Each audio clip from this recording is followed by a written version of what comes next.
स्थितिलयोन्नियतिप्रदाय ज्ञानप्रदाय विबुधासुरसौख्यदुःखसत्कारणाय वितताय नमो नमस्ते। जयति हरिरचिन्त्यः सर्वदेवैकवन्द्यः परमगुरुरभीष्टावाप्तितः सज्जनानां निखिलगुणगणार्णो नित्यनिर्मुक्तदोषः सरसिजनयनोऽसौ श्रीपतिर्महागोपः।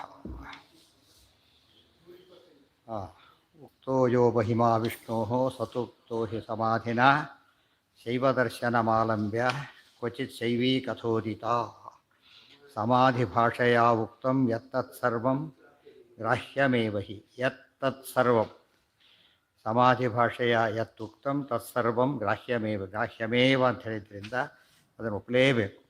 ಅವಿರುದ್ಧಂ ಸಮಾಧಿಸ್ತು ದರ್ಶನೋಕ್ತಂಚ ಗೃಹ್ಯತೆ. ಸಮಾಧಿ ಭಾಷೆಗೆ ವಿರುದ್ಧವಾಗದೆ ಹೋದರೆ ದರ್ಶನ ಭಾಷೆಯಲ್ಲಿ ಹೇಳಿದ್ದು ಸಹ ಗ್ರಾಹ್ಯವೇ. ಆದ್ಯಂತೆಯೋರ್ ವಿರುದ್ಧಂ ಯತ್ ತದ್ದರ್ಶನ ತದುದಾಹೃತಂ. ಆದ್ಯಂತೆಯೋರ್ ವಿರುದ್ಧಂ ಯತ್ ದರ್ಶನಂ ತದುದಾಹೃತಂ. ಆದಿಯಲ್ಲಿ ಹೇಳಿದ್ದಕ್ಕೂ ಕೊನೆಯಲ್ಲಿ ಹೇಳಿದ್ದು ಉಪಕ್ರಮ ಉಪಸಂಹಾರ, ಅದು ವಿರುದ್ಧವಾದ ವಿಷಯ ಮಧ್ಯೆ ಬಂದರೆ ಅದು ದರ್ಶನ ಭಾಷೆಯ ವಿಚಾರ. ದರ್ಶನಾಂತರ ಸಿದ್ಧಂಚ, ಬೇರೆ ದರ್ಶನದಲ್ಲಿರತಕ್ಕಂಥ ವಿಚಾರವನ್ನು ಅನುವಾದ ಮಾಡಿ ಹೇಳಿದರೆ ಹೊರತು ಅದು ಮುಖ್ಯವಾದದ್ದಲ್ಲ. ಗುಹ್ಯ ಭಾಷಾ ಅನ್ಯಥಾ ಭವೇತ್. ಎರಡರಿಂದ ಬೇರೆಯಾದದ್ದು ಯಾವುದು? ಗುಹ್ಯ ಭಾಷಾ. ಇಷ್ಟಿಲ್ಲಿ ಹೇಳಿ ಭಾಗವತ ತಾತ್ಪರ್ಯದಲ್ಲಿ ಭಾಷಾ ವಿವೇಕ ಅನ್ನೋ ಗ್ರಂಥ ಕೋಟ್ ಮಾಡ್ತಾರೆ. ಭಾಷಾ ವಿವೇಕ ಅಂತ ಗ್ರಂಥದ ಹೆಸರು. ಅದರಲ್ಲಿ ಭಾಷೆಗಳ ಬಗ್ಗೆ ತುಂಬ ಹೇಳ್ತಾರೆ. ಗುಹ್ಯ ದರ್ಶನ ಭಾಷೆ ಚ ಭಾಷಾ ಚೈವ ಸಮಾಧಿಕಾ ತಿಸ್ರಸ್ತು ಮೂಲಭಾಷಾ ಸ್ಯುಃ ಏಕೈಕಾ ಚ ತ್ರಿಧಾ ಪುನಃ. ಸಮಾಧಿ, ದರ್ಶನ, ಗುಹ್ಯ ಮೂರು ಭಾಷೆಗಳು. ಇವು ಮೂರು ಕೂಡ ಒಂದೊಂದು ಮೂರು ವಿಧ. ಮತ್ತೆ ಪರ್ಮಿಟೇಷನ್ ಕಾಂಬಿನೇಷನ್ ಮಾಡ್ತಾ ಹೋದರೆ ಒಟ್ಟು 81 ಆಗುತ್ತೆ ಅಂತ ಹೇಳ್ತಾ. ಗೊತ್ತಾಯ್ತಾ? ಪರ್ಮಿಟೇಷನ್ ಕಾಂಬಿನೇಷನ್ ಗೊತ್ತಲ್ಲ, ಮಾಡಿದರೆ ಏನಾಗ್ತದೆ? ಆಗತ್ತೆ 80 ಆಗುತ್ತೆ. ಪರ್ಮಿಟೇಷನ್ ಅದಕ್ಕೆ ಕರೆಯೋದು. ಆಗೋದಿಲ್ಲ 81 ಟೈಪ್ ಆಗುತ್ತೆ. ಗೊತ್ತಾಯ್ತಾ? ಅದು ಹೇಳ್ತಾರೆ ಹೇಗೆ ಅಂತ ಹೇಳ್ತಾರೆ ನೋಡಿ. ಗುಹ್ಯ ದರ್ಶನ ಸಂಜ್ಞಾಚ ಗುಹ್ಯ ಗುಹ್ಯ ತಥಾ ಪರ. ಗುಹ್ಯ ದರ್ಶನ, ಗುಹ್ಯ ಗುಹ್ಯ ಏವಮಾದಿಕ್ರಮೇಣ ಇವ 2 3 ಸೇರಿಸ್ತಾ ಹೋಗ್ಬೇಕು. ಪರ್ಮಿಟೇಷನ್ ಕಾಂಬಿನೇಷನ್ ಅಂದರೆ ಏನದು? 2 ಸೇರಿಸೋದು, 3 ಸೇರಿಸೋದು ಮಾಡಿದ್ರೆ ಎಷ್ಟಾಗುತ್ತದು? 81 ಆಗುತ್ತೆ. ಅದೇ ರೀತಿಯಲ್ಲಿ ಸಾತ್ವಿಕ ರಾಜಸ ತಾಮಸ ಅಂತಿದೆಯಲ್ಲ, ಅದನ್ನು ಮಾಡಿದ್ರೆ ಏನಾಗಿ ಸಬ್ಡಿವಿಷನ್ ಮಾಡಿದರೆ ಅದು 81 ಆಗುತ್ತೆ. ಮತ್ತೆ ಅದು 81 ವೆರೈಟಿ ಆಗುತ್ತೆ. ಆದರೆ ಯಾವುದು ಬಂದು ಈ ಕಡೆ ತೊಗೊಂಡು ಹೋಗ್ತಿರ್ಬೇಕು. ಹೇಳ್ತಾರೆ ನೋಡಿ ಮುಂದೆ. ಭಾಷಾಸ್ತತ್ರ ಚ ಗುಹ್ಯಾಚ ಪ್ರಸಿದ್ಧಾರ್ಥೇಶು ಅನನ್ವಿತ. ಗುಹ್ಯ ಭಾಷಾ ಅಂದ್ರೇನು? ಪ್ರಸಿದ್ಧಾರ್ಥೇಶು ಅನನ್ವಿತ. ಪ್ರಸಿದ್ಧಾರ್ಥ ಯಾವುದು? ಉಚ್ಚಿಷ್ಟ ತಿನ್ನಕೂಡದು. ಇಲ್ಲಿ ಹೇಳೋದು ಉಚ್ಚಿಷ್ಟ ತಿನ್ನಬೇಕು. ಏನಾಯ್ತದ? ವಿರುದ್ಧ. ಆಮೇಲೆ ಏನು ಹೇಳಿದರು? ನಿರ್ಮಾಲ್ಯ ಸ್ವೀಕಾರ ಮಾಡಬಾರ್ದು, ಅನ್ಯ ದೇವತೆಗಳದು. ಇಲ್ಲಿ ಸ್ವೀಕಾರ ಮಾಡಬೇಕು. ಶವದ ವಸ್ತ್ರ ಭಾರಿ ನಿಷಿದ್ಧ, ಭಾರಿ ಶ್ರೇಷ್ಠ. ಇವೆಲ್ಲ ಏನಿವು? ಸಿದ್ಧವಾದ ವಿಷಯಕ್ಕೆ ವಿರುದ್ಧವಾದ ವಿಷಯಗಳು. ಒಳಗೇನೋ ಬೇರೆ ಅರ್ಥ ಇದೆ ಅಂತ. ಗೊತ್ತಾಯ್ತಾ? ಆ್ಯಕ್ಚುಲಿ ಅದು ಡೈರೆಕ್ಟಾಗಿ ಬಂದರೆ ತಪ್ಪೇ ಅದು. ಆದರೆ ಈ ರೀತಿ ಶಾಸ್ತ್ರಗಳಲ್ಲಿ ಬಂದಾಗ ಬೇರೆ ಯಾರು ಹೇಳಿದರೆ ಗ್ರಾಹ್ಯ ಅಲ್ಲ. ನಿಷಿದ್ಧ ಏಕಾಶಿ ಊಟ ಮಾಡ್ಬೋದು, ಏನದು ಭಾರಿ ತಪ್ಪೋದು ಸಾಧ್ಯನೇ ಇಲ್ಲ. ಶಾಸ್ತ್ರದ ಪ್ರಕಾರ ಹೇಳಿದರೆ ಏಕಾಶಿ ಊಟ ಜ್ಞಾನ ಭೋಜನ ಮಾಡ್ಬೋದು, ಬೇರೆ ತೊಗೋಬೇಕಾಗ. ಈ ಭೋಜನ ಇಲ್ಲ. ಯಾವ ಭೋಜನ? ಜ್ಞಾನ ಭೋಜನ. ಆಚಾರ್ಯ ಹೇಳ್ತಾರೆ ಆಹಾರ ದ್ವಿವಿಧ ಪ್ರೋಕ್ತ ಶಾರೀರೋ ಮಾನಸೇವ ಚ. ಆಹಾರ 2 ವಿಧ. ದೇಹದಾಯ ಆಹಾರ, ಮನಸ್ಸಿನ ಆಹಾರ. ಮನಸ್ಸಿನ ಆಹಾರ ಅಂದ್ರೇನು? ಜ್ಞಾನ. ಅದನ್ನು ತೊಗೊಳ್ಬೋದು. ಇನ್ನೊಂದು ಮಾತಿದೆ, ಏಕಾದಶಿ ದಿವಸ ಏಕಾದಶಿಯ ಮಹಾದಿನೇ ಕರ್ತವ್ಯ ಭೋಜನತ್ರಯ ಮತ್ತು ಇನ್ನೊಂದು ಮಾತು. ಏಕಾದಶಿ ದಿವಸ 3 ಊಟ ಮಾಡಬೇಕು ಅಂತ ಹೇಳ್ಬಿಡ್ತಾರೆ. ಏಕಾದಶಿ ದಿವಸ ದೊಡ್ಡ ದಿವಸ ಆದರೆ 3 ಊಟ ಮಾಡಿಬಿಡಿ. ಯಾವುದು? ಶ್ರವಣ ಮನನ ಧ್ಯಾನ. ಅದು ಉಳಿದವ್ರಿಗೆ ಖುಷಿಯಾಗಿಬಿಡ್ತದೆ. ಅದು ಯಾಕೆ? ಮೇಲ್ನೋಟಕ್ಕೆ ಏನಾದ್ರು ವಿರುದ್ಧವಾದ ಅರ್ಥ. ಅದು ಸಂಪೂರ್ಣ ವಿರುದ್ಧ. ಒಳಗೆ ನೋಡಿದರೆ ಕರೆಕ್ಟಾಗಿರುತ್ತೆ. ಅದಕ್ಕೇನಂತಾರೆ? ಗುಹ್ಯ ಭಾಷಾ ಅಂತ ಕರೀತಾರೆ. ಪ್ರಸಿದ್ಧಾರ್ಥೇಶು ಅನನ್ವಿತ. ಗುಹ್ಯಾರ್ಥ ತತ್ಪರೈರ್ಬಂಧೋ ಮಣಿಮತ್ ಇತ್ಯಾದಿಕ ಸಾರಸ್ ಹೇಳ್ತಾರೆ. ಗುಹ್ಯಾರ್ಥ ತತ್ಪರೈವ ಅಂಧೋ ಮಣಿಂ ಇತ್ಯಾದಿಕಾಚಸ. ಅಂಧೋ ಮಣಿಮವಿಂದತ. ವೇದಗಳ ಮಾತುಗಳ. ಕುರುಡನಿಗೆ ಮಣಿ ಕಾಣಿಸ್ತು. ಕುರುಡನಿಗೆ ಅಂದರೆ ಹೊರಗಿನ ವಿಚಾರ ಗೊತ್ತಿಲ್ಲದವರಿಗೆ ದೇವರು ಕಾಣಿಸ್ತಾನೆ. ತದಲಂ ಬಹುಲೋಕ ವಿಚಿನ್. ಬೇರೆ ಕಡೆ ಕುರುಡಾಗಬೇಕು, ಇದ್ರ ಕಡೆಗೆಲ್ಲ. ನೋಡೋದಕ್ಕೆ ಏನನ್ಸುತ್ತೆ? ಕುರುಡ ಮಣಿನ ನೋಡ್ದ ಅಂತ. ಸಾಧ್ಯನೇ ಇಲ್ಲ. ಅದು ಪ್ರಸಿದ್ಧಾರ್ಥೇಶ ಅನನ್ವಿತ. ದರ್ಶನಾನ್ನವಲಂಬ್ಯೈವ ಪಶುಪತ್ಯಾದಿನಾಂತುಯ ಬಹುಶ್ರುತಿ ವಿರುದ್ಧಂತೂ ವದೇತ್ಸಾ ದರ್ಶನಾತ್ಮಿಕ. ಇನ್ನು ಕೆಲವು ನೋಡಿ ಶ್ರುತಿ ವಿರುದ್ಧವಾದ ಸಿದ್ಧಾಂತಗಳು. ಶಿವ ಸರ್ವೋತ್ತಮ, ಅಜ್ಞಾನಿಗಳು ಸರ್ವೋತ್ತಮರು, ಏನದು ಏಕೋ ನಾರಾಯಣ, ಅದು ವಿರುದ್ಧ. ಅದು ವಿರುದ್ಧ ಅಂತ ಹೇಳ್ತಾರೆ. ಅದು ದರ್ಶನಾಂತರ ಸಿದ್ಧ. ಬೇರೆ ದರ್ಶನದಲ್ಲಿ ಹೀಗೆ ಹೇಳ್ತಾರೆ ಅಂತ ಅರ್ಥನೇ ಹೊರತು ನಾವು ಹೇಗೆ ಹೇಳ್ತೇವೆ ಅಂತ ಅರ್ಥ ಅಲ್ಲ. ಹೇಳಿದ ವಿಶ್ವಮಿಥ್ಯಾ ವಿವರಗುಣವಾನ್ ಬಂತಲ್ಲ, ಆ ರೀತಿಯಲ್ಲಿ ಅನುವಾದ ಅಂತ ಕರೀತಾರೆ ಅದಕ್ಕೆ. ದರ್ಶನಾನಿ ಅವಲಂಬ್ಯ ಇವ ಗುಹ್ಯಾರ್ಥ ತತ್ಪರೈವ ಅಂಧೋ ಮಣಿಂ ಇತ್ಯಾದಿ ಕಾಚಸ. ದರ್ಶನಾನಿ ಅವಲಂಬ್ಯ ಇವ ಪಶುಪತ್ಯಾದಿನಾಂತು ಯ, ಪಶುಪತಿ ಮೊದಲಾದವರ ದರ್ಶನವನ್ನು ಅವಲಂಬಿಸಿಬಿಟ್ಟು ಪೂರ್ವಪಕ್ಷ ಅನುವಾದ ಮಾಡೋದಕ್ಕೋಸ್ಕರ ಹೇಳಿರ್ತಾರಲ್ಲ, ಅದೇನಂತಾರೆ ಅದಕ್ಕೆ ದರ್ಶನ ಭಾಷಾ ಅಂತಲೇ ಕರೆಯೋದು. ಬಹುಶ್ರುತಿ ವಿರುದ್ಧಂತು, ಯಾತಕ್ಕೆ ಅಂದರೆ ಎಲ್ಲ ಶ್ರುತಿ ವಿರುದ್ಧ, ಬಹುಶ್ರುತಿ ವಿರುದ್ಧವಾದ ಮಾತು ಆದರೆ ಹೇಳ್ತಿದ್ದಾರೆ. ಅದಕ್ಕೆ ಶಿವಪುರಾಣ, ಲಿಂಗ ಪುರಾಣ, ಅದರಲ್ಲಿ ಏನೇನು ವೇದವ್ಯಾಸರೇ ಬರೆದಿತ್ತು. ಸ್ಕಂದ ಪುರಾಣ, ಅದರಲ್ಲಿ ಅನೇಕ ಕಡೆಗೆ ಏನು ಹೇಳ್ತಾರೆ, ಶಿವ ಸರ್ವೋತ್ತಮತ್ವ ಹೇಳ್ತಾರೆ. ಆ್ಯಕ್ಚುಲಿ ಏನಲ್ಲ, ಅವ್ರಿಗೆ ಸಮ್ಮತ ಅಲ್ಲ. ಯಾತಕ್ಕೆ ಹೇಳ್ತಾರೆ, ಬೇರೆ ಸಿದ್ಧಾಂತ ತಿಳ್ಕೊಬೇಕಲ್ಲ. ಸುಧಾದಲ್ಲಿ ಬೇರೆ ಎಲ್ಲ ಸಿದ್ಧಾಂತ ಅರ್ಥ ಆಗುತ್ತೆ. ನ್ಯಾಯಸುಧಾದ ವೈಶಿಷ್ಟ್ಯ ಏನು ಅಂದರೆ, ತಮ್ಮ ಸಿದ್ಧಾಂತ ಸ್ಥಾಪನೆ ಮಾಡಬೇಕಾದ್ರೆ ಬೇರೆ ಸಿದ್ಧಾಂತವನ್ನು ಅನುವಾದ ಮಾಡಿ ಆಮೇಲೆ ಖಂಡನೆ ಮಾಡ್ತಾರೆ. ಸೊ ಎಲ್ಲ ಸಿದ್ಧಾಂತದ ಸಾರ ಸಿಕ್ಬಿಡುತ್ತೆ ನಮಗೆ. ಇತಿ ಚೇತನ ಅಂದ್ಬಿಡ್ತಾರೆ. ಸೊ ಇತಿ ಚೇತನ ಅಂತ ಬಿಟ್ಟು ಓದಿಬಿಟ್ರೆ ಈ ಸಿದ್ಧಾಂತ ಹೀಗೆ ಹೇಳುತ್ತೆ ಅಂತ ಅರ್ಥ. ಇದು ಜಿಕಾರಾಯರ ದೊಡ್ಡ ಕಾಣಿಕೆ. ಅದಕ್ಕದು ಬರೀ ಬದ್ಧ ಸಿದ್ಧಾಂತ ಹೇಳಿದ್ದಲ್ಲ. ಏನು ಹೇಳಿದ್ದದು, ಎಲ್ಲ ಸಿದ್ಧಾಂತ ಹೇಳಿದ್ದು. ಆದರೆ ಸಿದ್ಧಾಂತ ಸರಿ ಅಂತ ಹೇಳಿದ್ದು ಬದ್ಧ ಸಿದ್ಧಾಂತ. ಎಲ್ಲ ಸಿದ್ಧಾಂತವನ್ನೇ, ಸಿದ್ಧಾಂತ ಅವ್ರ ಪ್ರಕಾರ, ನಿಜ ಸಿದ್ಧಾಂತ ಒಂದೇ, ಅವ್ರ ಪ್ರಕಾರ ಏನು ಸಿದ್ಧಾಂತನೋ ಅದನ್ನೆಲ್ಲ ಹೇಳಿಬಿಟ್ಟು ಅದೆಲ್ಲ ಸರಿಯಲ್ಲ ಅಂತ ಹೇಳ್ತಾರೆ. ಅದಕ್ಕೆ ನಮ್ಮಲ್ಲಿ ಮಾತಿದೆ, ಬೇರೆ ಮತದವರ ಪ್ರಕ್ರಿಯೆನ ಸರಿಯಾಗಿ ತಿಳ್ಕೊಬೇಕು ಅಂತಿದ್ದರೆ ಸುಧಾ ಓದಿಬಿಡಿ ಅಂತ ಹೇಳ್ತಾರೆ. ಅವರು ಕೂಡ ನಾವು ಇದ್ರ ಓದ್ಬಿಡೋದು ವಾಸಿ ಅಂತೇಳಿ. ಅದಕ್ಕೆ ಅದು ಎಷ್ಟು ಇಷ್ಟಿರುತ್ತೆ ಎಲ್ಲ ಸಾಲ್ಟಾಗಿ ಅನಲೈಸ್ ಮಾಡಿಬಿಡ್ತಾರೆ. ಅವ್ರು ಹೇಳೋದು ತಲೆದೂಗಬೇಕು, ಕರೆಕ್ಟಾಗಿ ಹೇಳಿದ್ದಾರೆ, ಆಮೇಲೆ ಅದು ಸರಿಯಲ್ಲ ಅಂತ ಹೇಳ್ತಾರೆ. ಇದು ಭಾರಿ ಕಷ್ಟ ಈ ರೀತಿ ಮಾಡೋದು. ಯಾಕೆಂದರೆ ಬೇರೆ ಮತಗಳನ್ನು ಖಂಡನೆ ಮಾಡೋಕ್ಕಾರೆ ಏನು ಮಾಡ್ತಾರೆ ಅಂದರೆ, ತಪ್ಪಾಗಿ ತಮ್ಗೆ ಅನುಕೂಲ ರೀತಿ ಅನುದಾನ ಮಾಡ್ಕೊಂಡು ಖಂಡನೆ ಮಾಡ್ತಾರೆ. ಟೀಕಾರ ಹಾಗಲ್ಲ, ಏನು ಹೇಳ್ತಾರೆ ಅವರೇ ಒಪ್ಪಬೇಕಾದ್ರೆ ಫಸ್ಟ್ ಕ್ಲಾಸ್ ಹೇಳಿದ್ದೀರಿ ನಮ್ಮ ಸಿದ್ಧಾಂತ ಹಾಗೆ ಅಂತ ಹೇಳಿ. ನಾವು ಹೇಳೋದಕ್ಕೆ ಚೆನ್ನಾಗಿ ಹೇಳಿದ್ದೀರಿ, ಈಗ ಹೇಳ್ತೇವೆ ತಪ್ಪಿದೆ. ಇದು ಇದು ಟೀಕಾರ ದೊಡ್ಡ ವೈಶಿಷ್ಟ್ಯ ಇದೆ. ಅವ್ರು ಬದಲಾದವರು 20 ವರ್ಷಕ್ಕೆ, ಗೊತ್ತಾಯ್ತಾ. ಅವರು ವೃಂದಾವನಸ್ಥರಾಗಿದ್ದು 50 ವರ್ಷದೊಳಗೆ, 48 ವರ್ಷಕ್ಕೇ. ಆದರೆ ಬರೆದಿದ್ದು ಓದ್ಲಿಕ್ಕೆ ಯಾವಾಗ, ಟೈಮ್ ಯಾವಾಗ, ಬರೀಲಿಕ್ಕೆ ಎಲ್ಲ ಸಿದ್ಧಾಂತ, ಮತ್ತು ಎಲ್ಲ ಶಾಸ್ತ್ರ, ಎಲ್ಲ ಸಿದ್ಧಾಂತಗಳು ಅಂದ್ರೇನು, ಬೇರೆ ಬೇರೆ ದರ್ಶನಗಳು. ಶಾಸ್ತ್ರಗಳು ಅಂದರೆ ವ್ಯಾಕರಣಾದಿಗಳು. ಶಾಸ್ತ್ರಗಳು ಬೇರೆ, ದುರ್ಭಾಷೆಗಳು ಬೇರೆ. ದುರ್ಮತಗಳು ಎಷ್ಟಾದರೂ ಉತ್ತರ ಬೇರೆ ಕೊಡಬೇಕು. ಈ ಶಾಸ್ತ್ರಗಳು ಅಂದರೆ ಗ್ರಾಹ್ಯ, ಇವು ವ್ಯಾಕರಣ ಗ್ರಾಹ್ಯ, ನ್ಯಾಯ ಗ್ರಾಹ್ಯ, ಗ್ರಾಹ್ಯ ಶಾಸ್ತ್ರಗಳು. ಇದೆಲ್ಲ ಗೊತ್ತಿದೆ. ಫಿಸಿಕ್ಸ್ ಕೆಮಿಸ್ಟ್ರಿ ನಿಷಿದ್ಧ ಅಲ್ಲವು. ಈ ಸಬ್ಜೆಕ್ಟಿಗೆ ಬೇರೆ ಅಷ್ಟೊಂದು ನಿಷಿದ್ಧ ಅಲ್ಲ, ಇವೆಲ್ಲ ನಿಷಿದ್ಧಗಳು. ದುರ್ಮತಗಳೆಲ್ಲ ಏನವು ನಿಷಿದ್ಧ, ಅದೂ ತಿಳಿದಿರ್ಬೇಕು. ಖಂಡನೆ ಮಾಡೋಬೇಕಾದ್ರೆ ಏನು ಗೊತ್ತಿರಬೇಕು ನಮಗೆ, ಗೊತ್ತಿರಬೇಕು. ಪೊಲೀಸರು ಕಳ್ಳನ ಹಿಡಿಬೇಕಾದ್ರೆ ಕಳ್ಳತನ ಹೇಗೆ ಮಾಡ್ತಾರೆ ಅಂತ ಗೊತ್ತಿರಬೇಕು. ಕಳ್ಳತನ ತಾವು ಮಾಡಬಾರ್ದು, ಗೊತ್ತಿರಬೇಕು. ಅದು ಅರ್ಥ ಆಯ್ತಾ. ಅದು ಏನಂತಾರೆ, ಅದಕ್ಕೆ ಜಾಣ್ಮೆ ಅಂತ ಕರೀತಾರೆ. ಅದನ್ನ ಬಿಟ್ಟು ಬೇರೆ ಕಡೆಗೆ ಗೊತ್ತಿಲ್ಲದೆ ಹೋದರೆ ಜ್ಞಾನ ಬರೋದಿಲ್ಲ ಅವರಿಗೆ. ಇದೆಲ್ಲ ಟೀಕಾರ ಅನ್ನೋದು ವೈಶಿಷ್ಟ್ಯ. ವೇದವ್ಯಾಸರು ಎಲ್ಲ ಮಾಡಿಬಿಟ್ಟಿದ್ದಾರೆ ಪುರಾಣಗಳಲ್ಲಿ. ದರ್ಶನಾನಿ ಅವಲಂಬ್ಯ ಇವ ಪಶುಪತ್ಯಾದಿನಾಂತು ಯ. ಪಶುಪತಿ ದರ್ಶನ ಅಂದ್ರೇನು, ಪಾಶುಪತ ಮತ. ಅದರ ಪಶುಪತಿ ರುದ್ರದೇವರು, ಅವರಿಂದ ಪ್ರವರ್ತಿತವಾದಂತಹ ಮತಗಳನ್ನು ಹೇಳ್ತಾರೆ. ಅದನ್ನ ಯಾತಕ್ಕೆ ಒಪ್ಪಾರದು ಅಂದರೆ, ಬಹುಶ್ರುತಿ ವಿರುದ್ಧಂತು, ಬಹುಶ್ರುತಿಗೆ ವಿರುದ್ಧವಾದ ಮಾತದು. ಅದೇ ಅದನ್ನು ಹೇಳೋದ್ರಿಂದ ಸಹ ದರ್ಶನಾತ್ಮಿಕ, ಅದು ಬೇರೆ ದರ್ಶನದ ಸಾರ ಅಂತ ಅರ್ಥ. ಅಂತೆ ನಿಷೇಧ ಸಂಯುಕ್ತ ಭಸ್ಮಸ್ಥಾನಾಧಿಕಾಚಯ. ಆಮೇಲೆ ಅಂತೆ ನಿಷೇಧ, ನಿಮಗೆ ಯಾತಕ್ಕೆ ಹಾಗೆ ಹೇಳ್ತೀವಿ ಅಂದರೆ, ಮುಂದೆ ಏನು ಮಾಡ್ತಾರೆ, ಅಂತೆ ಇತಿ ಚೇತನ, ಅದೇನದು ನಿಷೇಧ.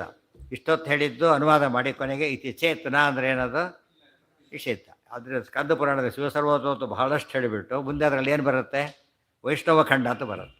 ಅದಿಷ್ಟನ್ನು ಖಂಡನೆ ಮಾಡಕ್ಕೆ ಬಿಡ್ತಾರೆ. 81,000 ಶ್ಲೋಕ ಇರೋದು ಸ್ಕಂದ ಪುರಾಣ, ಭಾರಿ ದೊಡ್ಡದು. ಅದರ ಬೇಕಾಷ್ಟು ಕಡೆ ಏನು ಬರುತ್ತೆ, ವಿಷ್ಣು ಸರ್ವೋತ್ತಮ ಅಂತ ಬರುತ್ತೆ. ಅದನ್ನು ಓದ್ದೇನೆ ಬರೀ ಓದ್ಬಿಟ್ರೆ ಏನಾಗುತ್ತೆ ನೋಡೋರಿಗೆ, ಭ್ರಾಂತಿ ಬರುತ್ತೆ. ಅದಕ್ಕೆ ಪುರಾಣ ಓದೋದು ಭಾರಿ ಕಷ್ಟ. ಅದು ಪುರಾಣ ಓದಬೇಕಾದ್ರೆ ನಾವಿದ್ದರೆ ಪುರಾಣ ಯಾರು ಬೇಕಾದ್ರೆ ಓದ್ಬೋದು, ಯಾರು ಬೇಕಾದ್ರೆ ಹೇಳ್ಬೋದು ಅಂತೇಳಿ ಅದಕ್ಕೆ ಹೇಳ್ತಾರೆ. ಎಲ್ಲ ಅಂಗಾನಿ ವೇದಾಶ್ಚತುರಃ, ಎಲ್ಲ ವೇದ ಓದಿರಬೇಕು, ವೇದಾಂಗ ಓದಿರಬೇಕು. ಅಂಥವ್ರಿಗೆ ಪುರಾಣ ಅರ್ಥ ಆಗಬಹುದು, ಮತ್ತು ಗ್ಯಾರಂಟಿ ಎಲ್ಲ ಅಂತ ಹೇಳ್ತಾರೆ. ಅದಕ್ಕೂ ಅರ್ಥ ಆಗಬಹುದೇ ಹೊರತು ಏನಾಗೋದಿಲ್ಲ, ಅದು ಅಷ್ಟು ಕಷ್ಟ ಅಂತ ಅರ್ಥ. ಪುರಾಣ ಹೇಳೋದು ಭಾಷೆ ಭಾಳ ಸಿಂಪಲ್ಲು, ಭಾರಿ ಮ್ಯಾಥಮೆಟಿಕ್ಸ್ ಮೇಲೆ ABCD ಇಷ್ಟಲ್ಲೇ ಇರುತ್ತೆ. ಅಷ್ಟದು ಫಾರ್ಮುಲಾ ಹೇಗಿರುತ್ತೆ, ABCD ಬಂದರೆ ಸಾಕೆಲ್ಲ ಗೊತ್ತಾಗ್ಬಿಡುತ್ತೆ. ಅವ್ರಿಗೆ ಏನಾದ್ರು ಗೊತ್ತಾಗಲ್ಲ. ಯಾತಕ್ಕೆ, ಆ ABCD ಹೇಳೋದೇ ಬೇರೆ, ಬರೀ ಇಲ್ಲಲ್ಲ, ಅದು ಅರ್ಥನೇ ಬೇರೆ ಇರೋದು. ಪುರಾಣಗಳು ಭಾಷೆ ಎಷ್ಟು ಸುಲಭನೋ ಅದು ನಿರ್ಣಯ ಮಾಡಿಕೊಳ್ಳೋದು ಭಾರಿ ಕಷ್ಟ. ತುಂಬ ಜನ ತಮಾಷೆ ಅಂತ ತಿಳ್ಕೊಂಡ್ಬಿಟ್ರು. ಆ್ಯಕ್ಚುಲಿ ತುಂಬ ಅದನ್ನೇ ಪುರಾಣ ಪರಿಭಾಷೆ ಎಷ್ಟು ಕಷ್ಟ ಅಂತ ತಿಳಿಸ್ತಾ ಇದ್ದಾರೆ. ದರ್ಶನಾಂತರ ಸಿದ್ಧಂಚ ಏನು ಹೇಳ್ಕೊಂಡಿಲ್ಲ, ಪುರಾಣ ಹೇಳ್ಕೊಂಡಿದ್ದಾರೆ ಅಂದರೆ ಏನೂ ಬರೋದಿಲ್ಲ ಅಂತ ಅರ್ಥ. ಪುರಾಣ ಹೇಳ್ಕೊಂಡಿದ್ದಾರೆ ಹೊಟ್ಟೆಪಾಡಿಗೆ ಏನು ಮಾಡ್ತಾರೆ ಪಾಪ. ಆ್ಯಕ್ಚುಲಿ ಹಾಗಲ್ಲ, ಪುರಾಣ ಹೇಳ್ಬೇಕಾದ್ರೆ ಫುಲ್ ಕಾಂಪಿಟೆನ್ಸ್ ಇರಬೇಕು, ಎಲ್ಲ ಶಾಸ್ತ್ರ ಗೊತ್ತಿದ್ದರೆ ಮಾತ್ರ ಸಾಧ್ಯ ಅಂತ ಹೇಳ್ತಾರೆ. ಭಾಷಾ ಆದ್ಯಂತಯೋರು ಅಂತೆ ನಿಷೇಧ ಸಂಯುಕ್ತ ಭಸ್ಮಸ್ಥಾನಾಧಿಕಾಚಸ. ಭಸ್ಮಸ್ಥಾನಾದಿಗಳು ನಿಷಿದ್ಧ ನಮಗೆ. ಭಸ್ಮಸ್ಥಾನ ಪುರಾಣ ಇದರಲ್ಲಿ ಏನು ಮಾಡ್ತೀವಿ ನಾವಾಗ, ಉಪಕರ್ಮದ ಕಾಲಕ್ಕೆ ಸಪ್ತಬಂಧ ಸ್ಥಾನ ಭಸ್ಮಸ್ಥಾನ ಸೇರ್ಕೊಂಡ್ಬಿಟ್ಟಿದೆ. ಆದರೆ ನಿಷಿದ್ಧ, ಸಾಮಾನ್ಯ ಭಸ್ಮಸ್ಥಾನ ನಿಷಿದ್ಧ. ಅದು ಕೆಲವು ಸಮಯದಲ್ಲಿ ಏನಲ್ಲ ಅದು ಅಲ್ಲ. ರುದ್ರಾದಿ ಅನ್ಯ ದೇವತೆಗಳನ್ನು ಕುರಿತು ಮಾಡಿದಂತಹ ಈ ಒಂದು ಇದು ಕೊಡ್ತೀವಲ್ಲ, ಯಾವುದು ಹೋಮದ್ದು, ಅದು ನಿಷಿದ್ಧ. ವಿಷ್ಣು ಪರವಾಗಿ ಮಾಡಿದಾಗ ಏನದು ಅದು ಗ್ರಾಹ್ಯ. ಅದು ಗೊತ್ತಿಲ್ಲದೆ ಹೋದ್ರೆ ಏನಾಗುತ್ತದು ಭಸ್ಮ ಹಚ್ಕೊಳ್ಬಹುದು ಅಂತ ತಪ್ಪು ತಿಳುವಳಿಕೆ ಬರೋದು. ಅವೆಲ್ಲ ತಿಳ್ಕೊಳ್ಳೋಕೆ ಏನಾಗಿರಬೇಕು, ಭಾರಿ ಹುಷಾರಾಗಿರಬೇಕು. ಅಂತೆ ನಿಷೇಧ ಸಂಯುಕ್ತ ಭಸ್ಮಸ್ಥಾನಾಧಿಕಾಚಸ ಯಥಾ ಪ್ರದೃಶ್ಯಮಾನಾರ್ಥ ಸಮಾಧಿ ಸಾ ಪ್ರಕೀರ್ತಿತ. ಸಮಾಧಿ ಅಂದ್ರೇನು, ಯಥಾ ಪ್ರದೃಶ್ಯಮಾನಾರ್ಥ, ಮೇಲೊಟ್ಟು ಕ್ಲಿಯರಾಗಿದೆ, ಅದು ವಿರೋಧನೇ ಇಲ್ಲ. ಅದೇನದು, ಹರಿರೇವ ಪರೋ ಹರಿರೇವ ಗುರು. ಏನದು ಪೂರ್ಣ ಸಮಾಧಿ ಭಾಷಾ. ಸರ್ವಮೂಲ ಗ್ರಂಥಗಳಲ್ಲಿ ಹೇಗಿವೆ, ಸಮಾಧಿ ಭಾಷೆಯಲ್ಲೇ ಇರೋದು. ಯಥಾ ಪ್ರದೃಶ್ಯಮಾನಾರ್ಥ ಸಮಾಧಿ ಸಾ ಪ್ರಕೀರ್ತಿತ. ವಿಷ್ಣು ಪರಮ ಇತ್ಯಾದ್ಯ, ನೋಡಿ ವಿಷ್ಣು ಪರಮ ಇತ್ಯಾದ್ಯ ಇವೆಲ್ಲ ಏನು ಸಮಾಧಿ ಭಾಷೆ. ಸಾಚ ವಿದ್ವದ್ಭಿರಿ ಇವೆಲ್ಲ ಕೂಡ ಜ್ಞಾನಿಗಳು ಹೇಳಿದ ಮಾತು ಅಂಥೇಳಿ ಭಾಷಾ ವಿವೇಕೆ ಅಂತ ಗ್ರಂಥದಲ್ಲಿದೆ. ಅದನ್ನೆಲ್ಲ ಆಚಾರ್ಯ ಕೋಟ್ ಮಾಡ್ತಾರೆ. ತಸ್ಮಾತ್ ವಿಷ್ಣೋರ್ಹಿ ಮಹಿಮಾ ಭಾರತೋಕ್ತೋ ಯಥಾರ್ಥತಃ. ಇಷ್ಟೆಲ್ಲ ಅರ್ಥ ಮಾಡ್ಕೊಂಡ್ಮೇಲೆ ಸರಿಯಾಗಿ ಮಹಾಭಾರತ ಓದಿದರೆ, ತಸ್ಮಾತ್ ಇಷ್ಟೆಲ್ಲ ಬ್ಯಾಕ್ಗ್ರೌಂಡ್ ಇದ್ದು ಓದಿದರೆ, ವಿಷ್ಣೋರ್ಹಿ ಮಹಿಮಾ ಭಾರತೋಕ್ತಃ ಯಥಾರ್ಥತಃ. ವಿಷ್ಣುವಿನ ಮಹಿಮೆ ಭಾರತದಲ್ಲಿ ಹೇಳಿದೆ, ಯಥಾರ್ಥವಾದ ಸಿದ್ಧಾಂತ. ಇಷ್ಟೆಲ್ಲ ಮುಗಿತು, ಒಂದು ಭಾಗ ಮುಗೀತು. ತಸ್ಯಾಂಗಂ ಪ್ರಥಮಂ ವಾಯು ಪ್ರಾದುರ್ಭಾವತ್ರಯಾನ್ವಿತ. ವಾಯು ಪರಮಾತ್ಮನ ವಿಶೇಷವಾದಂಥ ಸೇವೆಗೆ ಮೊಟ್ಟ ಮೊದಲ ಸ್ಥಾನ ಯಾರ್ದು, ವಾಯುದೇವರು. ತಸ್ಯ ಅಂಗಂ ಪ್ರಥಮಂ ಪ್ರಥಮಾಂಗ ಅಂದ್ರೇನು, ಪ್ರಧಾನಾಂಗ. ಹಿಂದೆ ಬಂದಿತ್ತು, ಭೂಭಾರ ಹರಿಣೋ ವಿಷ್ಣೋ ಪ್ರಧಾನಾಂಗಂ ಹಿ ಮಾರುತಿ. ಪ್ರಥಮ ಪ್ರಧಾನ ಆಗಲೇಬೇಕಲ್ಲ, ಪ್ರಥಮ ಪ್ರಧಾನ.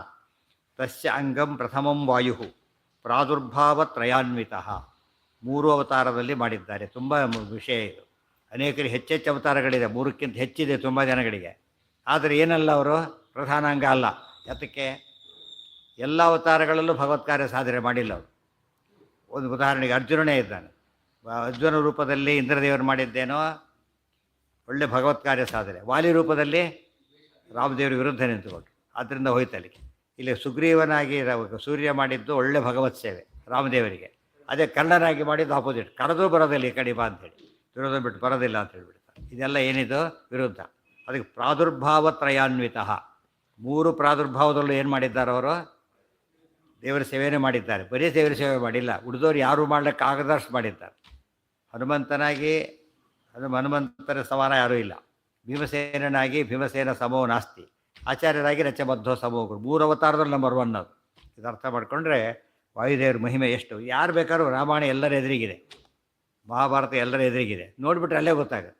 ಮೇಲ್ನೋಟಕ್ಕೇನೆ ರಾಮಾಯಣ ಓದೋರೆಲ್ಲ ಫಸ್ಟ್ ತಿಳ್ಕೊಡೋದೇನು, ರಾಮದೇವರ ಆದ ತಕ್ಷಣ ಹನುಮಂತನೇ, ಯಾರಿಗೂ ಡೌಟೇ ಇಲ್ಲ. ಹಳ್ಳಿಯವ್ರು ಕೇಳಿದ್ರೆ ಹೇಳ್ತಾರೆ, ಯಾವ ಕುಗ್ರಾಮದವ್ರು ಕೇಳಿದ್ರೆ ಹೇಳ್ತಾರೆ. ಗೊತ್ತಾಯ್ತಾ, ಎಂಥದ್ದು ಗುಡ್ಡಗಾಡಲು ಹನುಮಂತನ ವಿಗ್ರಹ ಸಿಗ್ತದೆ. ಇನ್ನು ಸುಮ್ಮನೆ ಭೀಮಸೇನ ಕಥೆ ಓದ್ಬಿಟ್ಟು ಅವರಿವ್ರ ಬಾಯಲ್ಲಿ ಬೇಡ, ದುರ್ಯೋಧನ ಸಾಕು. ಪರ್ಯಾಪ್ತಂ ಪಿದಮೇತೇಷಾಂ ಬಲಂ ಭೀಮಾಭಿರಕ್ಷಿತಂ, ಮುಗಿದೋಯ್ತು. ಮತ್ತು ಇದು ಬರುತ್ತಲ್ಲ, ನಿಮಗೆ ಅಶೋಕ ಆಚಾರ್ಯ ಕೋಟ್ ಮಾಡ್ತಾರೆ, ಭೀಮಸೇನ ಸಮೋನಾಸ್ತಿ ಎಂಬುದು ಮಹಾಭಾರತದ್ದೇ ವಾಕ್ಯ. ಭೀಮಸೇನ ಸಮ ಇಲ್ಲ. ಸಿಂಪಲ್. ಇನ್ನೂ ತೊಗೊಂಡ್ರೆ ವಿಲನ್ ಕೊಲ್ಲೋನು ಯಾರೋ ಹೀರೋ, ಮಹಾಭಾರತ ವಿಲನ್ ಯಾರು, ದುರ್ಯೋಧನ. ಅವ್ರು ಕೊಂದಿದ್ದಾರು ಭೀಮಸೇನ. Simple answer.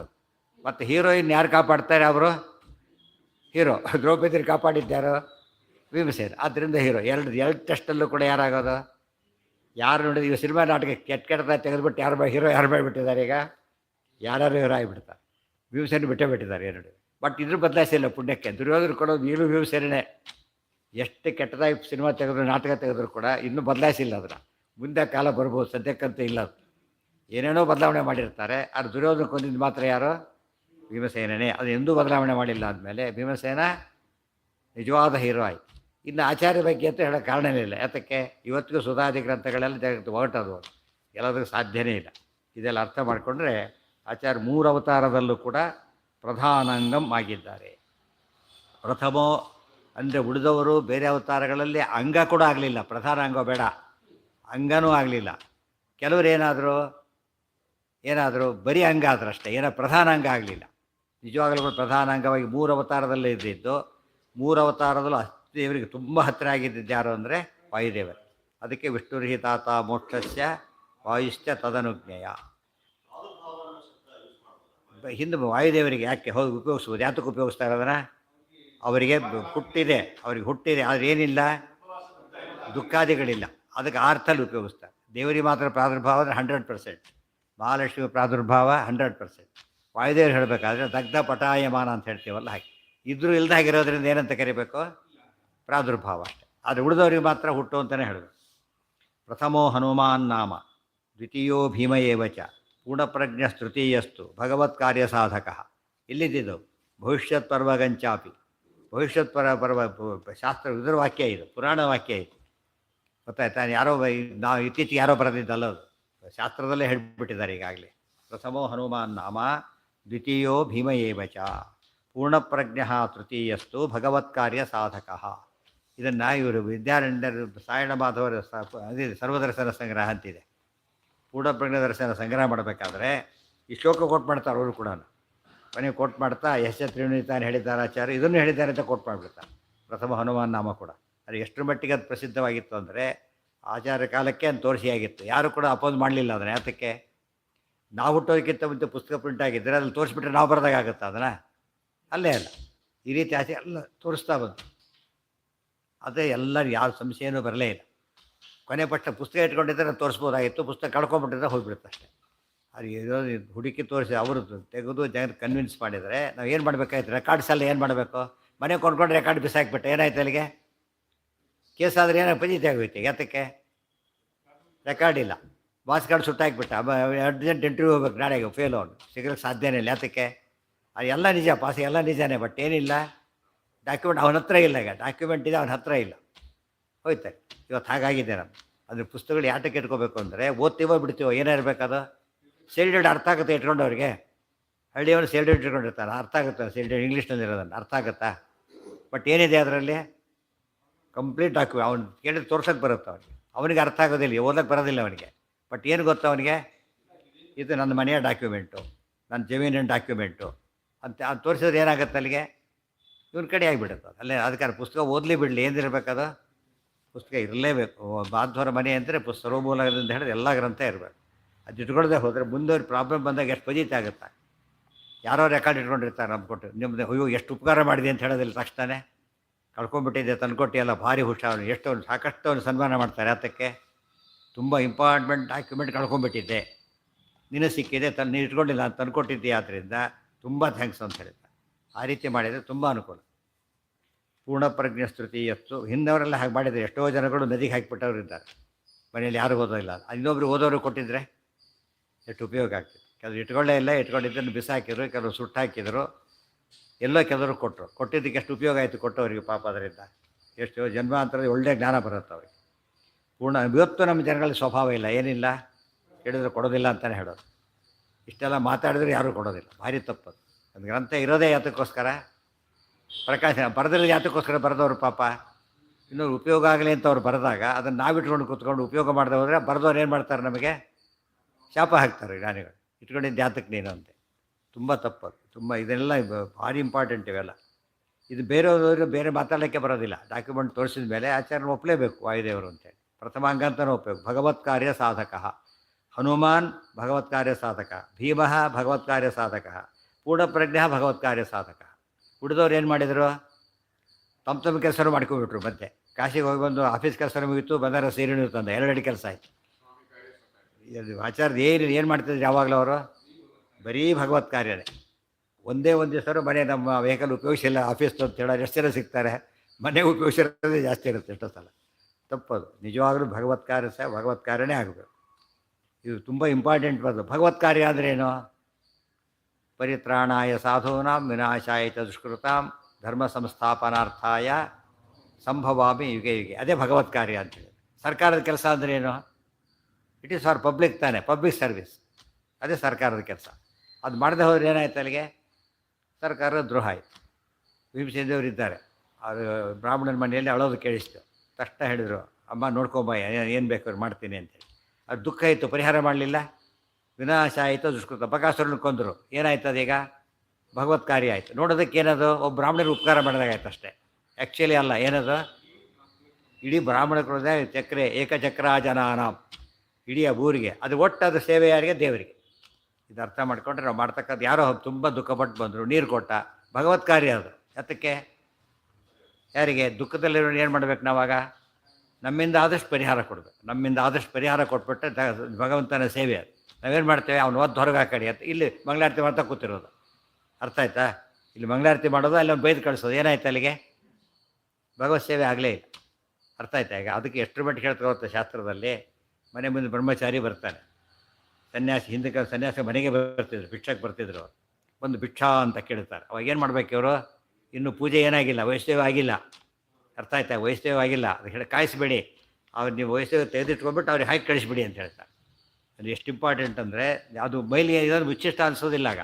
ಯಾಕೆ ಇಲ್ಲಿ ಕೊಡ್ತಿರೋದು ಯಾರಿಗಿಲ್ಲಿ ಅತಿ ಒಳಗೆ ದೇವರಿದ್ದಾರೆ ಅಂತ ಕೊಡ್ತಿರೋದ್ರಿಂದ ಅದು ಆಮೇಲೆ ವೈಷ್ಣವ ಮಾಡಿ ಅದರೊಳಗೆ. ಆ ರೀತಿ ಮಕ್ಕಳಿಗೆ ಬಡಿಸಾಗಿಲ್ಲ, ಯಾಕೆ ಮಾಡಿಸಿರೋದು ತಪ್ಪಾಗಿರ್ತದೆ. ಅತಿ ಇವ್ರಿಗೆ ಕೊಟ್ಟು ಕಳಿಸ್ಬಿಡಿ, ತಕ್ಷಣ ಕೊಟ್ಟು ಕಳಿಸಿ ಅಂತ ಹೇಳ್ತಾರೆ. ಎಷ್ಟು ಇಂಪಾರ್ಟೆಂಟ್ ಗೊತ್ತಾ ಇದು? ಅದೇ ಹೇಳ್ತಾರೆ, ವಿಶೇಷ ಸನ್ನಿಧಾನ ಇಟ್ಟಿರ್ತಾರೆ, ಆದ್ದರಿಂದ ಉಪಯೋಗಿಸ್ಬೇಕಾಗ್ತದೆ. ನಮ್ಮ 190 ಪಾಲಿದರೆ ಸನ್ನಿಧಾನ ಮಾಡಿ ಗೊತ್ತಿಲ್ಲ, ಇವರು ಪೂಜೆ ಮಾಡಿ ಗೊತ್ತಿಲ್ಲ, ಬಿಟ್ಬಿಡಿ. ಇನ್ನೊಂದೇನು ಅಂತ ಕೇಳಿದರೆ, ಮಾಡೋರಿಗೆ ಇದು ಗೊತ್ತಿಲ್ಲ. ಉಳಿದವ್ರು ನೋಡಿಬಿಟ್ರೆ ಗಾಬರಿ ಹೋಗುತ್ತೆ, ಟೆರರಿಸ್ಟ್ ಕಂಡ ಕಾಣ್ತಾರೆ, ಅವ್ನು ಹೊರಗೆ ಹೊರಗೆ ಹಾಕು ಅಂತ ಹೇಳೋದು.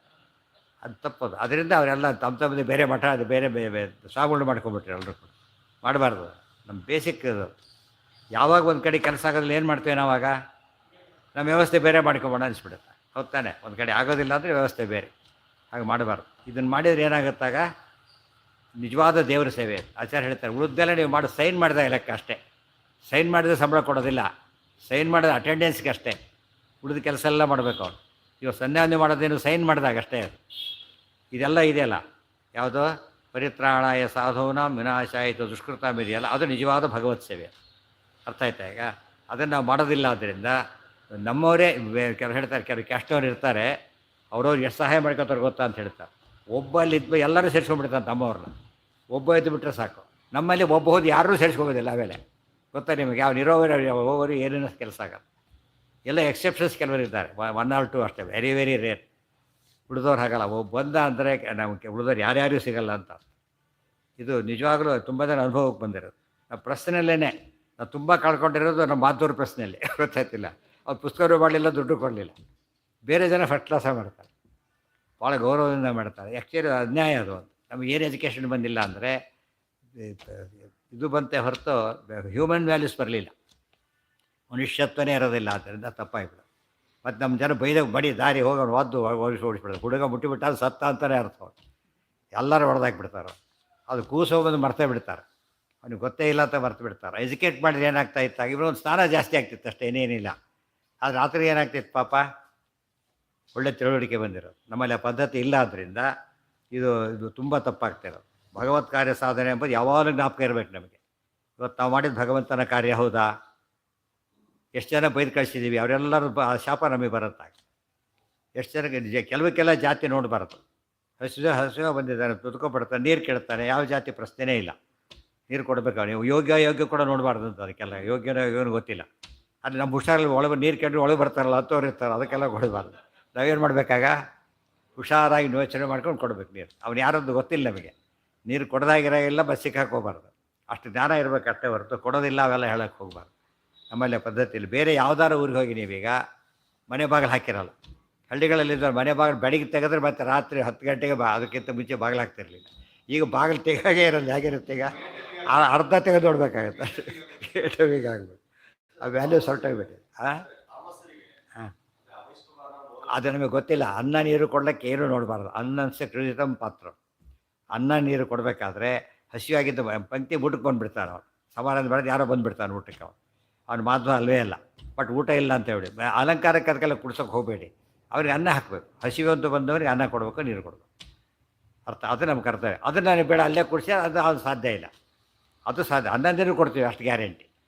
ಅರ್ಥ ಆಯ್ತಾ? ಅದೇ ಕೊಡಬೇಕು ಅಂದರೆ ಸಾಧ್ಯ ಇಲ್ಲ. ಅದನ್ನು ಡಿಮ್ಯಾಂಡ್ ಮಾಡಿದರೆ ತಪ್ಪದು. ಅರ್ಥ ಆಯ್ತಾ? ನಾವು ಗೆಟ್ ಔಟ್ ಅಂದರೆ ನಮ್ಮ ತಪ್ಪು, ಇಲ್ಲದೆ ಯಾವುದೋ ಅಲಂಕಾರ ಕುಡಿಸೇರಿ ಬರೋದಿಲ್ಲ ಅಂತ ಹೇಳಿ ಬೇಕಾಗಿಲ್ಲ ಹೋಗು ಅಂತ ಹೇಳೋದು ಅಷ್ಟೇ. ಅದೆಲ್ಲ ಡಿಮ್ಯಾಂಡ್ ಮಾಡೋಂಗಿಲ್ಲ. ಅದಕ್ಕೆ ಏನು ಮಾಡೋದು, ಯೋಗ್ಯರೇ ಆಗಬೇಕು. ಅದಕ್ಕೆ ಅನ್ನಸ್ಯ ಕ್ಷುಧಿತಂ ಪಾತ್ರಂ ಅಂತ ಹೇಳ್ತಾರೆ. ಹಸಿವಾದವನಿಗೆ ಅನ್ನ ಕೊಡಬೇಕು, ಅವನ ಬಾಯಾರಿ ನೀರು ಕೊಡಬೇಕು. ಯಾಕಂದ್ರೆ ಅನ್ನ ನೀರು ಮಿನಿಮಮ್ ಅದು. ಅದನ್ನು ಹಸಿದು ಬಂದವರಿಗೆ ಹಸನವಿಯಲು ಬೇಕು ಅಂತ ಹೇಳಿಬಿಡ್ತಾರೆ. ಅದೆಲ್ಲ ಫಾಲೋ ಮಾಡಿದರೆ ಮಾಧ್ವರಿಗೆ ಭಾರಿ ಒಳ್ಳೆಯ ಜಾಗ ಸಿಕ್ತಿತ್ತು.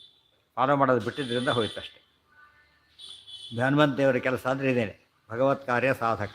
ಅಲ್ಲೇನು ನಡೆದಿದ್ದಾಗ ಒಬ್ಬ ಬ್ರಾಹ್ಮಣ ಬಂದ, ಕತೆ ಮುಂದೆ ಬರುತ್ತಲ್ಲ, ನಾವು ಯಜ್ಞ ಮಾಡಬೇಕು ದುಡ್ಡು ಕೊಡಿ ಅಂತ ಕೇಳಿದ. ಅದು ಬೆಳಿಗ್ಗೆ ಕೊಡ್ತೀನಿ ಅಂದ. ಇಲ್ಲಿ ಹೋದ್ರೆ ಈಗಲೇ ಕೊಡಬೇಕು. ಅದು ಭಗವತ್ ಕಾರ್ಯ. ಮತ್ತು ಅದು ಕೂಡ ಯಾರಿಗೋ ಬ್ರಾಹ್ಮಣನಿಗೆ ಕೊಟ್ಟಿದ್ದಾರೆ. ಯಾರಿಗೆ ಕೊಟ್ಟಿದ್ದದು? ಭಗವತ್ ಕಾರ್ಯ ಸಾಧಕ. ಅದು ಮಾಡೋ ಪ್ರತಿ ಕೆಲಸಗಳು ಹಾಗೇನೆ. ಬಕಾಸುರು ಎಲ್ಲ ರಾಕ್ಷಸರನ್ನು ಕೊಲ್ಲೋದೆಲ್ಲ ಲೋಕೋಪಕಾರ ಆಯಿತು. ಹೆಸರು ಸೌಗಂಧಿಕ ಪುಷ್ಪತ್ತೆಲ್ಲ ಹೊರಟಿದ್ದು, ಎಷ್ಟು ಜನ ಕೊಂದಿದ್ದು ರಾಕ್ಷಸರಲ್ಲಿ. ಆ ರೀತಿ ಮಾಡಿದರೆ ಒಳ್ಳೆ ಕೆಲಸ ಆಗುತ್ತೆ. ಈ ಪದ ಜ್ಞಾಪಕ ಇಟ್ಕೊಂಡ್ಬಿಟ್ರೆ ಈ ಶ್ಲೋಕ ನಿತ್ಯ ಹೇಳೋದು ಯಾತಕ್ಕೆ ಅಂದರೆ ಇದು ಹೈಲೈಟ್ ಮಾಡಲಿಕ್ಕೆ. ಭಗವತ್ ಕಾರ್ಯ ಸಾಧಕ ಅನ್ನೋ ಪದ ಯಾವಾಗಲೂ ಜ್ಞಾಪಕ ಇರಬೇಕು. ತ್ರೇತಾದ್ದೇಶು ಯುಗೇಶ್ವೇವ ಇದನ್ನು ನಾವು ಯೋಚನೆ ಮಾಡಿ, ಈ ಕೆಲಸ ನಮಗೆ ಯಾರೋ ಕೇಳಿದ್ರೆ ಅಂತ ತಿಳ್ಕೊಬೋಣ. ಈ ಸ್ಥಿತಿಯಲ್ಲಿ ಭೀಮಸೇನ ದೇವರ ಅಂಥವ್ರದ್ದು ಏನು ಮಾಡ್ತಿದ್ರು ಅಂತ ಯೋಚನೆ ಮಾಡಬೇಕು. ಅವ್ರು ಏನು ಮಾಡ್ತಿದ್ರು, ಅದ್ರ ಸ್ವಲ್ಪ ಆದರೂ ನಾವು ಮಾಡೋಣ ಅಂತ ಸರಿ ಏನಾಗುತ್ತಾಗ ಆಗ ಒಳ್ಳೆ ಸಾಧನೆ ಆಗಿಬಿಡ. ಅವ್ರನ್ನೇನು ಸ್ಮರಣೆ ಬಂತು, ಮಧ್ವರಾಯರ ಸ್ಮರಣೆ ಕುಲಕೋಟಿ ಉದ್ಧರಣೆ. ಅದು ಕುಲಕೋಟಿ ಉದ್ಧರಣೆ. ಅದು ಸ್ಮರಣೆ ಮಾಡಿದ ತಕ್ಷಣ ಏನಾಗುತ್ತೆ ನಮಗೀಗ, ಈ ರೀತಿ ಮಾಡಬೇಕು ಅಂತ ಸ್ಫೂರ್ತಿ ಬರುತ್ತಾಗ. ಈ ರೀತಿ ಮಾಡಬೇಕು ಅಂತ ಅನಿಸೋದ್ರಿಂದ ಯಾರೋ ಬಂದರು, ನಾಳೆ ಕೊಡ್ತೀನಿ ಎಲ್ಲ ಹೊರಟ ಇವನು, ತಕ್ಷಣ ನೆನಪಾಯಿತು, ಈಗಲೇ ಕೊಡ್ತೀನಿ ಭೀಮಸೇನ ದೇವರು ಅಂದ್ರಲ್ಲ, ತಕ್ಷಣ ಏನು ಮಾಡಬೇಕಾಗ, ಅವ್ರು ಹೇಳಿದ್ದಾರೆ ನಾಳೆ ಅಂತ ಹೇಳಿಬಿಟ್ಟಿದ್ದಾರೆ, ಹೇಳಬಾರ್ದು. ಈಗ ಈಗಲೇ ಕೊಟ್ಬಿಡ್ತೆ. ಎಷ್ಟಾಗುತ್ತೆ ನಾಳೆ 100 ರೂಪಾಯಿ ಕೊಡೋದು, ಇವತ್ತು 10 ರೂಪಾಯಿ ಕೊಡೋದು ಭಾರಿ ಶ್ರೇಷ್ಠ. ಯಾತಕ್ಕೆ? ನಾಳೆ 1 ರೂಪಾಯಿ ಕೊಡದೇ ಇರ್ಬೋದು. ಅವನು ಎಷ್ಟೋದ್ರೆ ಬರೋದಿಲ್ಲ ಪಾಪ, ನೆಕ್ಸ್ಟ್ ಟೈಮ್ ಬರೋದೇ ಇಲ್ಲ. ನಮಗೆ ಪರ್ಮನೆಂಟ್ಲಿ ಮಿಸ್ ಆಗೋ ಲೆಕ್ಕ. ಆ ಚಾನ್ಸ್ ಏನಾಯ್ತದೆ, ಅವನು ಸದ್ಯ ಉಳ್ಕೊಡುತ್ತಲ್ಲ, ಅವಕಾಶ ಹೋಗಿಬಿಡ್ತದೆ. ಅದನ್ನೆಲ್ಲ ಯೋಚನೆ ಮಾಡಿದ್ರೆ ಕತೆ ಕೇಳಿದ್ದು ಭಾರಿ ಉಪಯೋಗ ಆಯ್ತು. ಆ ಕತೆ ಕೇಳಿದ್ದಕ್ಕೆ ಪುರಂದರದಾಸರ ಹೆಂಡತಿ ಏನು ಮಾಡಿದ್ರು, ಮೂಗ್ತೀರೇ ಕೊಟ್ಬಿಟ್ರು. ಇಲ್ಲದೆ ಹೋಗಿದ್ರೆ ಆಗ ಕತೆ ಕೇಳಿದ್ರೆ ಆಗ್ತಿರಲಿಲ್ಲ. ಕತೆ ಕೇಳಿದ್ದಕ್ಕೆ ಇದ್ರದ್ದು ಭೀಮಸೇನ ದೇವರು ಏನು ಮಾಡಿದರು, ತಮ್ಮ ಕೋಶದ ದುಡ್ಡು ಕೊಡೋ ಹಾಗಿಲ್ಲ, ಅದು ರೈಟ್ ಇಲ್ಲ. ಆದರೆ ಕೊಡದೇ ಇರೋಕ್ಕೆ ಸಾಧ್ಯ ಇಲ್ಲ, ಕೊಡಬೇಕು. ಅದಕ್ಕೆ ಹಸ್ತಭೂಷಣ, ತಾವು ಮೂಗ್ತಿ ಅವ್ರದ್ದೇ ವಸ್ತು ಅಂತ ತೆಗೆದುಕೊಟ್ರು. ಆಗ ಪುರಂದರದಾಸರ ಕತೆ ಚೆನ್ನಾಗಿ ಅರ್ಥ ಆಗುತ್ತೆ. ಭೀಮಸೇನ ದೇವರ ಕತೆ ಬ್ಯಾಕ್ಗ್ರೌಂಡ್ ಇಲ್ಲದೆ ಹೋದರೆ ಆಕೆ ಮಾಡಿ ತಪ್ಪು ಅನಿಸುತ್ತೆ. ಕೇಳಿದಾಗ ಏನನ್ಸುತ್ತೆ, ಅದು ಸರಿ ಅನ್ಸುತ್ತೆ. ಒಳ್ಳೆ ಕಾರ್ಯ ಅಂತ ನಿಶ್ಚಯವಾದಾಗ ಕೊಡದೇ ಇರಲಿಕ್ಕೆ ಸಾಧ್ಯ ಇಲ್ಲ. ಇದೆಲ್ಲ ಯೋಚನೆ ಮಾಡಿ ಭಗವತ್ ಕಾರ್ಯ ಸಾಧಕ ಅನ್ನೋ ಪದ ತುಂಬ ಇಂಪಾರ್ಟೆಂಟ್. ತ್ರೇತಾದ್ದೇಶು ಯುಗೇಶ್ವೇವ ಸಂಭೂತಃ ಕೇಶವ. ಅವ್ರು 2 ಕೆಲಸ ಮಾಡ್ತಾರೆ, ಒಂದು ಮಾಡಿದರು ಮತ್ತು ಮಾಡಿಸಿದ್ರು. ಮತ್ತು ಎರಡೆರಡು. ನಾವು ಕೊಟ್ಟಿಲ್ಲ ನೀವು ಕೊಡಬೇಡ್ರಿ ಅಂತ ಫೋನ್ ಮಾಡೋದು ಇನ್ನೊಬ್ಬರಿಗೆ, ನಾನು ಕೊಟ್ಟು ನೀರು ಕೊಡಬೇಡ್ರಿ, ಆ ಥರ ಆಗಬಾರ್ದು. ತುಂಬ ಜನ ಅಲ್ಲಿ ತಪ್ಪುಪಡ್ತಾರೆ. ತ್ರೇತಾದ್ದೇಶು ಯುಗೇಶ್ವೇವ ಸಂಭೂತಃ ಕೇಶವಾಜ್ಞೇಯ ಏಕೈಕಶಸ್ತ್ರಿಷು ಪೃಥಕ್ ದ್ವಿತೀಯಾಂಗಂ ಸರಸ್ವತಿ. 3 ಅವತಾರ ಹೇಳಿದರು. 3 ಅವತಾರ ಯಾವ್ಯಾವ ಮಾಡಿದರು ಅಂದರೆ ತ್ರೇತಾದ್ದೇಶು ಯುಗೇಶು. ಕೃತಿಕದಲ್ಲಿ ಅವತಾರ ಮಾಡಿಲ್ಲ. ಯಾತಕ್ಕೆ? ಅಲ್ಲಿ ಧರ್ಮ 4 ಕಾಲಲ್ಲೂ ಇತ್ತು, ನೆಸಿಟಿ ಇರಲಿಲ್ಲ. ಗೊತ್ತಾಯ್ತು? ಅದು ತಕ್ಷಣ ನೆಸಿಟಿ ಬಂದರೆ ತ್ರೇತ 1 ಕಾಲ ಹೋಯಿತು ಧರ್ಮದ್ದು, ಅಲ್ಲಿಂದ ಬಂದು ತ್ರೇತ ಆದಿ ಅಂತ ಹೇಳಿದ್ರಿಂದ ಆಮೇಲೆ ದ್ವಾಪರ, ಆಮೇಲೆ ಕಲಿ. ಈ 3 ಯುಗದಲ್ಲೂ ಅವತಾರ ಮಾಡಿದರು. ಯಾವಾಗ ಬೇಕೋ ಆಗಲೇ ಮಾಡಿದರು. ಜ್ಞಾನ ಕಾರ್ಯ ಅತಿ ಹೆಚ್ಚು ಬೇಕಾಗಿದ್ದು ಯಾವಾಗ? ಅವಾಗ ಜ್ಞಾನ ಕಾರ್ಯ ಅಷ್ಟು ಬೇಕಿರಲಿಲ್ಲ. ಯಾಕೆ? ತುಂಬ ಜನ ಜ್ಞಾನ ಇತ್ತು, ಬಲ ಕಡಿಮೆ ಆಗಿತ್ತು. ದ್ವಾಪರದಲ್ಲಿ 50-50 ಆಯಿತು. ಕಲಿಯುಗದಲ್ಲಿ ಜ್ಞಾನ ಕಾರ್ಯ ಜಾಸ್ತಿ ಬೇಕಾಯಿತು. ಅದಕ್ಕೇನು ಮಾಡಿದರು? ಜ್ಞಾನ ಕಾರ್ಯಕ್ಕೆ ಇಲ್ಲಿ ಬಂದರು. ಅಂದರೆ ಆ ಸಮಯಕ್ಕೆ ಏನು ಬೇಕೋ ಅದು ಬೇಕು. ಆ ಸಮಯಕ್ಕೆ ಏನು ಬೇಕೋ ಅದು ಮಾಡಿದರೆ ಅದು ಸರಿ. ಅವ್ನು ನೀರು ಕೇಳಿದಾಗ ಬೇರೆ ಕೊಡೋದು, ಬೇರೆ ಕೇಳಿದಾಗ ಎಂದು ಕೊಡೋದು, ಏನು ಉಪಯೋಗ ಇಲ್ಲ. ನೀರು ಕೇಳಿದ್ದೆ ಎಂದೋ ಸಿಕ್ಕಾಗಿ ನೀರು ಕೊಡ್ತೀನಿ ಬಾ ಅಂತ ಕೇಳಿದರೆ, 100 ರೂಪಾಯಿ ಎಕ್ಸಾಮ್ ಫೀಸ್ ಕೇಳಿದ್ದ, ದೊಡ್ಡ ಕೆಲಸಕ್ಕೆ ಸೇರಿದ್ರೆ 100 ರೂಪಾಯಿ ಕೇಳಿದ್ದಲ್ಲ ತಗೋ ಅಂತ ಹೇಳಿದರೆ ಟೈಮಲ್ಲ, ಯಾವಾಗ ಕೊಡಬೇಕಾಗಿತ್ತ ಆಗ ಕೊಟ್ಟಿದ್ದರೆ ಮಾಡೋ ಎಲ್ಲ ಸರ್ವಿಸ್ನಲ್ಲೂ ಒಂದು ಪುಣ್ಯ ಭಾಗ ಬರ್ತಿತ್ತು ಅವನಿಗೆ, ಆಗಲೇ ಕೊಟ್ಟಿದ್ದರೆ. ಈಗ ಏನು ಅವನೇ ರಿಜೆಕ್ಟ್ ಮಾಡ್ತಾರೆ, ಹೋಗ ನಾನೇ ಕೊಡ್ತೀನಿ ಅಂತ ಹೇಳ್ತಾರೆ. ಆ ಟೈಮ್ಲಿ ಅಂತ ಹೇಳ್ತೀವಲ್ಲ, ಅದು ತುಂಬ ಇಂಪಾರ್ಟೆಂಟ್. ಭಗವತ್ ಕಾರ್ಯ ಅದೆಲ್ಲ ಒಂದು ಪದಕ್ಕೆ ಎಷ್ಟು ಅರ್ಥ ಇದೆ. ಅದಕ್ಕೆ ಭಗವತ್ ಕಾರ್ಯ ಅಂದ್ರೇನು, ಭಗವಂತ ಯಾರು, ಸಾಧನೆ ಮಾಡೋದು ಅಂದ್ರೇನು, ಮಾಡಿಸೋದು ಅಂದ್ರೇನು, ಯೋಚನೆ ಮಾಡ್ತಾ ಹೋದರೆ ಅವ್ರು ಮಾಡಿದ ಕೆಲಸ ಎಷ್ಟು ದೊಡ್ಡದು. ತ್ರೇತಾದ್ದೇಶು ಯುಗೇಶ್ವೇವ ಸಂಭೂತಃ ಕೇಶವಾಜ್ಞೆಯ. ಅದು ಕೇಶವಾಜ್ಞೆಯ ಆಜ್ಞಾಮನ್ಯೈರಧಾರ್ಯಾಂ. ಅವ್ರು 3 ಅವತಾರದಲ್ಲೂ ಕೂಡ ಹೇಗೆ ಬಂದರು? ಸರ್ಕಾರಿ ಅಧಿಕಾರಿ ಸುಮ್ಮನೆ ಬರೋದಿಲ್ಲ. ಏನು ಮಾಡ್ತಾರೋ ಅವರು? ಆರ್ಡ್ರ್ ತೊಗೊಂಡೇ ಬರ್ತಾರೆ. ನೀನು ಹೋಗೋದು ಕಳಿಸಿದ್ರೆ ಬರೋದಿಲ್ಲ. ಅವರು ಬಂದರೆ ಬೆಲೆ ಇಲ್ಲ. ಆ್ಯಸ್ ಪರ್ ಗೌರ್ಮೆಂಟ್ ಆರ್ಡ್ರೇ ಬರಬೇಕು. ಇಲ್ಲಿ ಗೌರ್ಮೆಂಟ್ ಭಗವಂತ ಭಗವಂತರ ಅಪ್ಪಣೆಯಿಂದನೇ ಬಂದರು ಅವತಾರ ಮಾಡಬೇಕು. ಏನಂತ ಹೇಳಿದ್ರು ಅವರು? ಆನಂದಯೇ ಸುಮುಖ ಭೂಷಿತ ಭೂಮಿ ಭಾಗ ರೂಪಾಂತರೇಣ ಮಮ ಸದ್ಗುಣ ನಿರ್ಣಯೇನ, ಅದು ಆದೇಶ. ಅದನ್ನೇ ಕೇಶವಾಜ್ಞೆಯ ಆದೇಶ. ಯಾವಾಗಲೂ ಯಾತಕ್ಕೆ ಮಾಡಿದರು? ಬೇರೆಯವರಿಗೆ ಮಾಡ್ಲಿಕ್ಕೆ ಆಗದೇ ಇದ್ದರೆ ನೀವ್ರಿಗೆ ಮಾಡಿದರು. ಮಹಾಭಾರತ ತಾತ್ಪರ್ಯಣೀಯ ಬರೀರಿ, ಬ್ರಹ್ಮಸೂತ್ರ ಭಾಷ್ಯ ಬರೀರಿ. ಯಾತಕ್ಕೆ? ಬೇರೆಯವ್ರಿಗೆ ಬರಲಿಕ್ಕಾಗೋದಿಲ್ಲ, ನೀವೇ ಬರಿಬೇಕು. ಅದಕ್ಕಾಗಿ ಕೇಶವಾಜ್ಞೆಯ ಸಂಭೂತಃ, ಸ್ವಾರಸ್ಯ ಸಂಭೂತಃ. ಸಂಭೂತಃ ಅಂದ್ರೇನು? ಗರ್ಭವಾಸಾದಿಗಳಿಲ್ಲದೆ ಅವತಾರ ಮಾಡಿದರು ಅಂತ ಅರ್ಥ. ಗರ್ಭವಾಸಾದಿಗಳಿಲ್ಲದೇ ಅವತಾರ ಮಾಡಿದರು, ಇದು ಇಂಪಾರ್ಟೆಂಟ್. ಸಂಭೂತ. ಉಳಿದವರು ಇವರು ಹುಟ್ಟಿದ್ರು, ಏನು ಡಿಫ್ರೆನ್ಸ್ ಅಂತ ಕೇಳಿದರೆ ಅವ್ರದ್ದಲ್ಲ. ಹೇಗಿತ್ತು ಅವ್ರದ್ದು? ಲೇಪ ಇಲ್ಲ, ಏನು ಲೇಪ ಇಲ್ಲ. ಆದ್ದರಿಂದ ಸಂಭೂತಃ ಕೇಶವಾಜ್ಞೆಯ. ತ್ರೇತಾದ್ದೇಶು ಯುಗೇಶು ಏಷಃ ಸಂಭೂತಃ ಕೇಶವಾಜ್ಞೆಯ. ಪರಮಾತ್ಮನ ಸ್ವಾರಸ್ಯ ಇದೆ. ಯುಗೇ ಯುಗೆ ಅಂತ ಪದ ಬಂತು ಅದರಲ್ಲಿ. ಯುಗೇ ಯುಗೆ, ಯುಗೆ ಯುಗ ಶಬ್ದಕ್ಕೆ ಏನರ್ಥ? ಪ್ರತಿಯುಗದಲ್ಲಿ ಅಂತ ಅರ್ಥ. ಪ್ರತಿಯುಗದಲ್ಲೂ ಅಂಥೇಳಿ ವಾಯುದೇವರು ಪ್ರತಿಯುಗದಲ್ಲೂ ಬಂದರು. ಪ್ರತಿಯುಗದಲ್ಲೂ ಅದೇ ಕೆಲಸನೇ ಮಾಡಿದರು. ಅವರು ಮಾಡಲಿಲ್ಲ, ಪ್ರತಿಯುಗದ ಅವತಾರದಲ್ಲಿ ಮಾಡಲಿಲ್ಲ, ನೆಸ್ಸಿಟ್ಟಿದ್ದ ಕಾಲಕ್ಕೂ ಮಾಡಲಿಲ್ಲ. ಯಾರು ಬೇರೆ ದೇವತೆಗಳು ಒಮ್ಮೊಮ್ಮೆ ಮಾಡಿ ಬೇರೆ ಬಿಟ್ಟುಬಿಟ್ರು.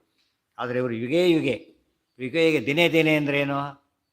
ಪ್ರತಿದಿನ. ಯುಗೇ ಯುಗೆ ಪ್ರತಿಯುಗ. ಪ್ರತಿಯುಗದಲ್ಲೂ ಕೂಡ ಏನು ಮಾಡಿದರು? ಭಗವತ್ ಕಾರ್ಯ ಸಾಧಕ. ನೋಡಿ, ಇದೇ ಇದೆ ಸಂಭವ. ಹೇಳಬೇಕಾದ್ರೆ ತ್ರೇತಾದ್ದೇಶು ಯುಗೇಶ್ವೇವ ಸಂಭೂತಃ ಕೇಶವಾಜ್ಞೆಯ ಏಕೈಕಶಃ ತ್ರಿಷು ಪೃಥಕ್ ದ್ವಿತೀಯಾಂಗಂ ಸರಸ್ವತಿ. ಏಕೈಕಶಃ, ಏಕೈಕಶಃ ಅಂದ್ರೇನು?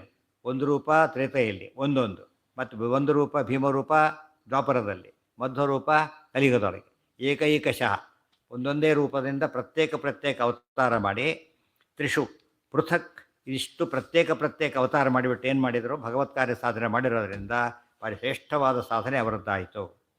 ದ್ವಿತೀಯಾಂಗಂ ಸರಸ್ವತಿ. ನೆಕ್ಸ್ಟ್ ಇಮಿಡಿಯೇಟ್ ಯಾರಿಗೆ ಭಗವತ್ ಕಾರ್ಯ ಸಾಧಕರು? ದ್ವಿತೀಯಾಂಗಂ ಸರಸ್ವತಿ. ಸರಸ್ವತಿ ಅಂದರೆ ಭಾರತಿ ಅಂತ ಅರ್ಥ. ಇಲ್ಲಿ ಅವತಾರ ಮಾಡೋದಿಲ್ಲ ಸರಸ್ವತಿ, ಆದ್ದರಿಂದ ದ್ವಿತೀಯಾಂಗಂ ಸರಸ್ವತಿ. ಶಂಭುರೂಪೇತು ರತೇರ್ವಾಯು ಹಿರಿತ್ತೇವ ಚ ಕೀರ್ತ್ಯತೆ ಸೈವಚ ದ್ರೌಪದಿ ನಾಮ ಕಾಳಿ ಚಂದ್ರೇತಿ ಚೋಚ್ಯತೆ. ಹೇಗೆ ಸಾಧನೆ ಮಾಡಿದ್ದಾರೆ? ಶಂಭುರೂಪೇತ ರತೇರ್ವಾಯು ಹಿರಿತ್ತೇವ ಚ ಕೀರ್ತ್ಯತೆ. ಅಲ್ಲಿ ಡೌಟ್ ಬಂತು. ಇದೆಲ್ಲ ಮಹಾಭಾರತ ಓದಿದ್ರೆ ಡೌಟ್ ಬರ್ತದೆ, ಬರೋದಿಲ್ಲ. ಅಲ್ಲಿ ಹೇಳ್ತಾರೆ ಅವತಾರ ಮಾಡಿದ್ದು ಯಾರು ಅಂದರೆ ಶ್ರೀ ಅಂತ ಹೇಳಿಬಿಡ್ತಾರೆ. ದ್ರೌಪದಿ ಅವತಾರ ಮಾಡಿದ ಕಾಲಕ್ಕೆ ಭಾರತೀಯ ಪದ ಉಪಯೋಗಿಸಿಲ್ಲ, ಅಲ್ಲಿ ಶ್ರೀ ಅಂತ ಹೇಳಿದ್ದಾರೆ. ನಮಗೇನು ಅನಿಸುತ್ತಾಗ, ನೀವು ದ್ರೌಪದಿನ ಅಲ್ಲಿ ಶ್ರೀ ಅಂದರೆ ಲಕ್ಷ್ಮಿ ಅಂತ ಆಗಿಬಿಡುತ್ತೆ. ಅಲ್ಲೇನು ಲಕ್ಷ್ಮಿ ಅಂತಾಗುತ್ತೆ, ಭಾರತಿ ಅಂತ ಆಗಬೇಕಾದ ಕಾರಣ ಇಲ್ಲ ಅಂದರೆ ಇಲ್ಲ. ಭಾರತೀ ದೇವಿಗೆ ಏನಂತ ಹೆಸರಿದೆ? ಶ್ರೀ ಅಂತ ಹೆಸರಿದೆ. ಯಾತಕ್ಕೆ? ಶಂಭುರೂಪೇತು ರತೇರ್ವಾಯು ಶ್ರೀರಿತ್ತೇವಚ ಕೀರ್ತ್ಯತೆ. ಶಂ ಶ್ರಿತಾ ಇತಿ ಶ್ರೀಹಿ. ಶಂ ಅಂದರೆ ವಾಯುದೇವರಿಗೆ ಶಂ ಅಂತ ಹೆಸರು. ಅದಕ್ಕೆ ದಶಪ್ರಮತಿ ದಾ ಶಂ. ಶಂ ಅಂದರೆ ಏನು? ಸುಖ ಅಂತ ಅರ್ಥ. ಶಂ ಅಂದರೆ ಸುಖ, ಆನಂದ ತೀರ್ಥರು. ಅದಕ್ಕೆ ಅವರಲ್ಲಿ ಸದಾಕಾಲ ಆಸಕ್ತರಾಗಿರೋದ್ರಿಂದ ಅವ್ರಿಗೇನಂತ ಹೆಸರು? ಶ್ರೀ ಅಂತ ಅವ್ರಿಗೆ ಹೆಸರು. ಅಲ್ಲಿ ಮುಂದೆ ದ್ರೌಪದಿ ಹೇಳಿ ಆ ಕಾಲಕ್ಕೆ ಅವರು ಶರೀರವಾಣಿಯಾಗಿದ್ದು ಹುಟ್ಟುತ್ತಿರ್ಲಿಕ್ಕೆ, ದ್ರೌಪದಿ ಅವತಾರ ಮಾಡ್ತಿರ್ಲಿಕ್ಕೆ ಏನಂತ?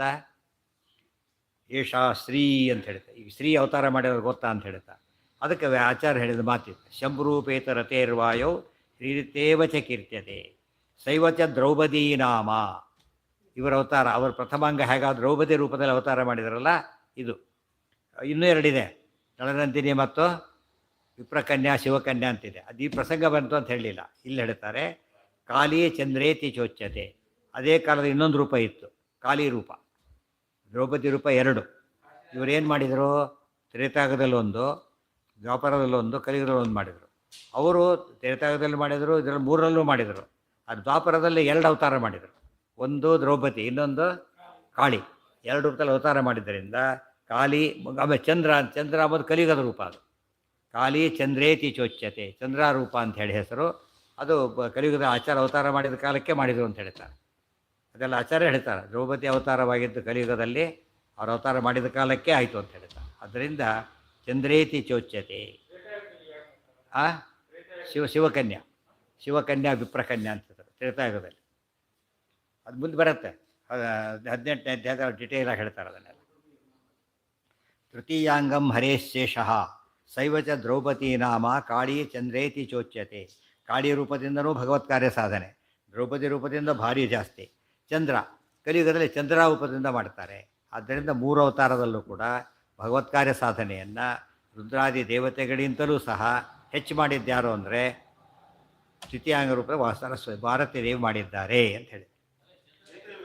ಆ ಚಂದ್ರ ಅಂತ ಅವ್ರ ಹೆಸರು. ಅವತಾರ ಮಾಡಿದ ಚಂದ್ರ ಅಂತ ಹೆಸರು. ಏನು ಮಾಡಿದಾರಾ? ದ್ರೌಪದಿ ಆದ ಏನು ಮಾಡಿದರು?